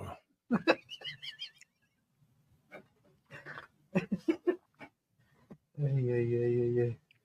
I want to recommend a new book that I got. That's what I do nowadays. As a filthy Zionist, I want to promote this book, Stand Up Nation by Aviva Klompas. Hey. Hey, do you ever actually read books anymore? No. Like real books? No, I don't read books. Books are gay. Andrew Tate said books are for losers and nobody should read books. So I don't do that. No, I'm saying I thought it might be cool for us to read a book and do a review of an important book. Yeah, maybe. Like what? I was thinking about Gad Zad's book. Oh, he's got his book on what was it? The parasitic mind. I listened to that through. But I could probably do that again. Is it worth reading? I was thinking of something like that where we like go through it. It is interesting. See what the cool points are and see if we recommend it and stuff. Like we can do that periodically a couple times a year. Like it has book out. It is a good book. It is really a good book, and it has some very interesting sections. And it even has so there are two things that I was very interested in that book. One is it has a whole part that deals with Islam. So that is something that we can go through. It deals with Islam as a parasitic thing in people's minds. And the other section is him talking about his childhood and upbringing in Lebanon during war and all that, or during the outbreak of the war as a Jew. And so those two sections that I remember that were quite interesting. That's definitely something that we could look into. But I thought you were going to say that we should look into something that is Islamic, because we got some books. I think we should react to one of those dumb books that those Muslims wrote at some point, like the whole Abraham thing, Islam Abraham. That's a very stupid looking book. We should totally do that. Very dumb. Yeah. If you want AP to focus, it better be Mein Kampf, said Mugiwara Luffy. I read that too many times, man. Can't do it again. Every day. I'm sick of it. Dihya is the solution if you have constipation. This girl you just told me was Catholic. Tell me bragging about how Catholic she is. Lloyd says the based book club I'm in. That'd be funny, the based book club. Oh yeah, I recently my wife just brought this up. What about the book The Jews and Their Lies? Is there actually a book called The Jews and Their Lies? That's funny. It's actually a book written by, I don't know if it's a book, but it's turned into a book, but it's a whole thing written by Martin Luther, actually. Martin Luther. It was Martin Luther who wrote it. And then his next book, his next book would be Lies. And the Jews who tell them. That'd be classic. So for the longest time now, in online discussions, neo-Nazis and others, the gropers, came and put this book in my face and were like, "Well, look, even Martin Luther wrote something about Jews and their lies." And I thought, first off, with all due respect, why in the world would I give a crap about what Martin Luther said about Jews? Okay, with all due respect, why in the world would I give a crap about what Martin Luther said about Jews? That is correct, and I can say even from a Christian perspective, even from a Protestant Christian perspective, if some Protestant at some point says something and you think it's wrong, you don't say, "Oh well, but he was a Protestant leader, therefore I have to agree with him." That would rail against the very idea of Protestantism, is that you don't have this. You don't have this hierarchy of things that you have to agree with. So anyway, yeah, I also spoke with IP about this and others. He recommended to get in touch with actually a Lutheran guy that he knows. Lutherans have generally rejected and condemned Martin Luther's anti-Semitic aspects and his writings on that kind of stuff. I got the book specifically because I kept seeing this and I thought, I really wonder what he said. I really wonder what he wrote. So I got the book and I started reading it.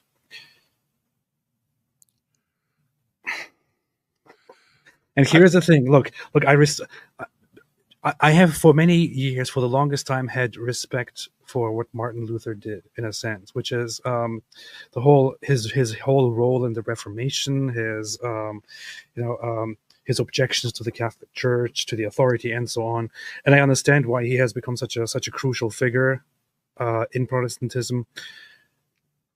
But here is the thing: if somebody writes such garbage together with so much untruth in it,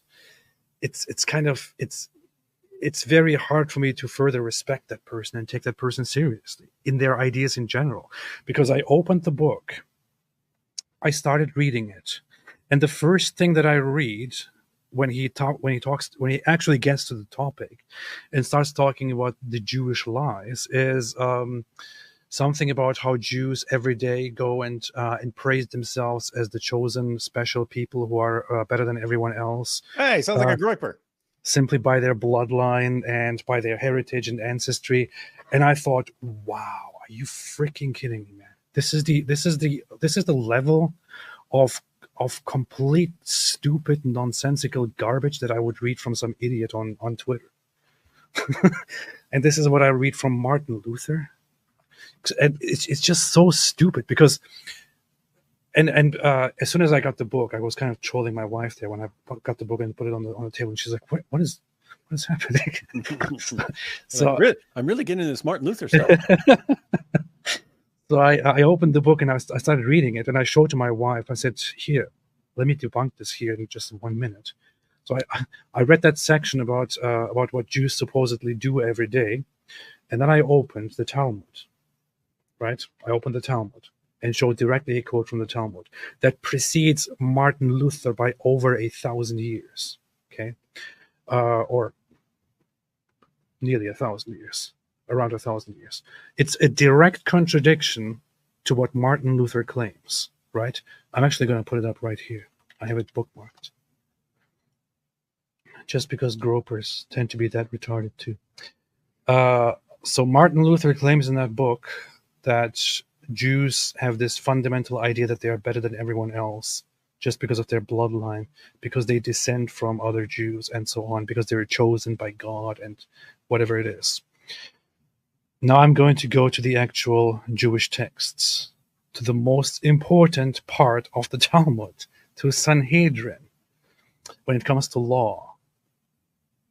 And I'm going to read this here and put it right here on the screen. Look at this. Sanhedrin 37a. Sanhedrin 37a. This is a this is the section that the Quran actually copied from the Jews, where the Jews were talking about whoever kills one person, he has killed all mankind, and so on. However, it goes then further, and here, look, here in the Talmud it says, the Mishnah cites another reason Adam, the first man, was created alone. And this was done due to the importance of maintaining peace among people, so that one person will not say to another, my father, i.e. progenitor, is greater than your father. And it was also so that the heretics who believe in multiple gods will not say there are many authorities in heaven and each created a different person. Right? So what does it say? And here it continues, and therefore, since all humanity descends from one person, each and every person is obligated to say the world was created for me, as one person can be the source of all humanity and recognize the significance of his actions. But specifically this part here, it was done for peace among people, so that one person will not say to another, my father, i.e. progenitor, is greater than your father. This is a clear contradiction. This fundamental teaching in the Talmud, directly about law, is directly in contradiction with this claim that both Martin Luther and gropers repeatedly make, that Judaism teaches that Jews are better than everyone else because of their ancestry or bloodline. It's so stupid. And I can't believe that this is something that even Martin Luther wrote. Martin Luther. He did start losing it later in life, and he wrote that shortly before his death. And like 20 years earlier, he was writing essays saying that Jews need to be treated well and so on. He really, I mean, I don't know nearly enough about the history, but just the impression you get is that he's like Muhammad and that he like has this massive problem with rejection. Yeah. Like at first he's like, of course the Jews didn't accept the gospel. It's been, you know, people, they've been persecuted and they've been given a false picture of the gospel and so on. And so be nice to them, preach the real gospel to them. And he was even saying things like it's on God after that. It's on God to convert them. And later on it's burn their synagogues and so on. Once they didn't start converting as he thought they would. And again, it seems a similar thing with Muhammad, like, hey, Jews, Christians, you're rejecting me. So, yeah. And I find it very ironic that the book is titled "On the Jews and Their Lies," and it's basically a lie about Jews. Anyway, hey, we could use that title for like "On the Lies of the Dawa Clowns" or something like that. Yeah, that's funny. On the Dawa clowns and their Dawa clowns and their lies. Shannon Draper said, "Isn't the Talmud just a bunch of rabbis arguing with each other?" Yes, mostly it is. It's not a list of Jewish rules or what Jews have to believe, is it? Yes. It is vastly, the majority of it deals with simply rabbis discussing about certain things. And then it has an aspect, part of it is called halacha, which means it is a law, where they have clear consensual agreements, conclusions on certain things. The vast majority of it is simply rabbis discussing. That's it. Or saying, this rabbi said this one said that, this one said that, they disagreed, and so on. That's basically what the Talmud is. That's what they study. That's what Jews study. That's what they do. And so we've pointed out, you can criticize the Talmud. If you want to criticize it, you say, Rabbi so-and-so said this, and what Rabbi so-and-so said is messed up. That's why don't listen to that rabbi. Listen to this other rabbi who said the opposite. That's how you do it. But that's not how the Nazis do it. That's not how the gropers do it. That's not how Muslim Dawa clowns do it. They look for any quote by any rabbi and they say, this is the Talmud, and the Talmud is like the Quran in the sense that it's just this collection of commands, and this is what all Jews believe. I don't know why somebody started trolling about Martin Luther King, but yeah, we're not talking about Martin Luther King. Yeah, we're talking about Martin Luther. Yes, not Martin Luther King. Martin Luther. Martin the loser. That's what we're talking about, not Martin Luther King. Anyway, thanks everybody for watching. David, anything else you want to say? Oh, wait a minute. Sekor said, if Isa is the word of God, according to Islam, doesn't make Isa the Quran. If the Quran is the word, which wouldn't make Isa a piece of Allah, therefore making Jesus and Islam a deity. Do you want me to answer that? Yeah. So a couple things here. The Quran is not Allah's only speech. So he has other revelations. And then a different kind, Isa would be a different kind of speech. Islam doesn't explain these things. And that's why even Muslims will even disagree on what the speech of Allah is. So historically, they disagree on whether it has a beginning or whether it's eternal, whether it's actually one of Allah's attributes and so on. But what you could say is the idea behind saying that Allah's speech, the Quran, is eternal, is that if this is some attribute of Allah, he's speaking, then he must do it from all eternity. Otherwise, he would have come up with a new attribute along the way. But, and here's the thing, here's where this would be relevant to your question. You could say the exact same thing about Jesus. If Jesus is the speech of Allah, then you wouldn't say that it had a beginning, or Allah would have picked up this new attribute over time or something like this. And therefore, sounds like Jesus would be eternal. And there's actually a fun old clip back when we used to do the show Jesus or Muhammad over on the Trinity channel, where a Muslim called in. We said, hey, so is Jesus the word of God? And the Muslim says yes. And I think it was a sheikh. We're saying, hey, is Jesus the word of God? He's like, yes. And they go, does the word of God have a beginning, or is it eternal? And he says, it's eternal. And we all just like, are you kidding me? Are you kidding? You just admitted that Jesus is eternal and so on. Yeah. But side note, you also end up with some very interesting things on the spirit of Allah, because in passages about the spirit of Allah. It's something he breathes into. He breathes out and he breathes into certain things in order to make them come alive and so on. And so you'd have to say this. You'd have to have the same reasoning about the spirit of Allah that you do about the speech of Allah. It's not some new thing, and therefore it must be eternal that he's breathing out. But notice what you end up with if you just look at the implications of this. You've got the eternal word of Allah and the eternal spirit of Allah. It starts sounding like a copy of the Trinity without realizing it. Alhamdulillah. That's what they do. That is what they do. That's what they do. Carlo Magno said Luther loved the Ottomans. The Austrian painter loved Luther too. When it comes to the Austrian painter, I don't think that the Austrian painter actually loved Luther or that he loved anything Christian at all. What the Austrian painter was aware of was that Martin Luther at that time had a lot of respect among Protestants in Germany. And what was important to him was to use the sentiments, the religious sentiments of people in order to convince them that his ideas are right. So he used Martin Luther, for example. He also used Nietzsche, which would be totally in contradiction, right? But he used Nietzsche to create propaganda for German thinkers that are in agreement with Nazi ideas and so on. Nietzsche would have hated the Nazis had he arrived at their time and so on. So, yeah. I call heaven and earth to witness that whether it be Jew or Gentile, man or woman, servant or maid, the divine rests upon each according to his deeds. Sounds like a quote from the book. Amitai Holt said, base the Apostles song on Oops, I Did It Again. That's funny. That should be Muhammad Hijab's theme song when he keeps like saying really stupid things and then getting in trouble over it. Yeah. And then he apologizes. That should be his apology. He should have his own little apology. Oops, I did it again. I opened my mouth. I sent out a tweet. That's true. That's true. That's true, mate. That's true, mate. All right, everybody. Thanks for coming. Thanks for joining. And thanks for listening.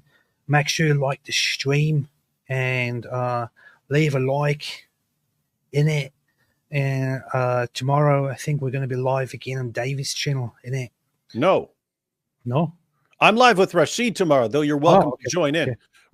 Rashid messaged me and he said he wants to do a show with his the 10 worst Quran verses. So I still haven't thought about it yet, because I'm totally willing to just sit here and let him go through the 10 worst Quran verses and have him break those down. But I was thinking it might also be fun if like I came up with a list. It might be fun if all of us came up with a list of the worst 10 Quran verses and then we like discussed, you know what I mean? That's like, funny. Hey, this is no, this verse is clearly worse than your number one verse.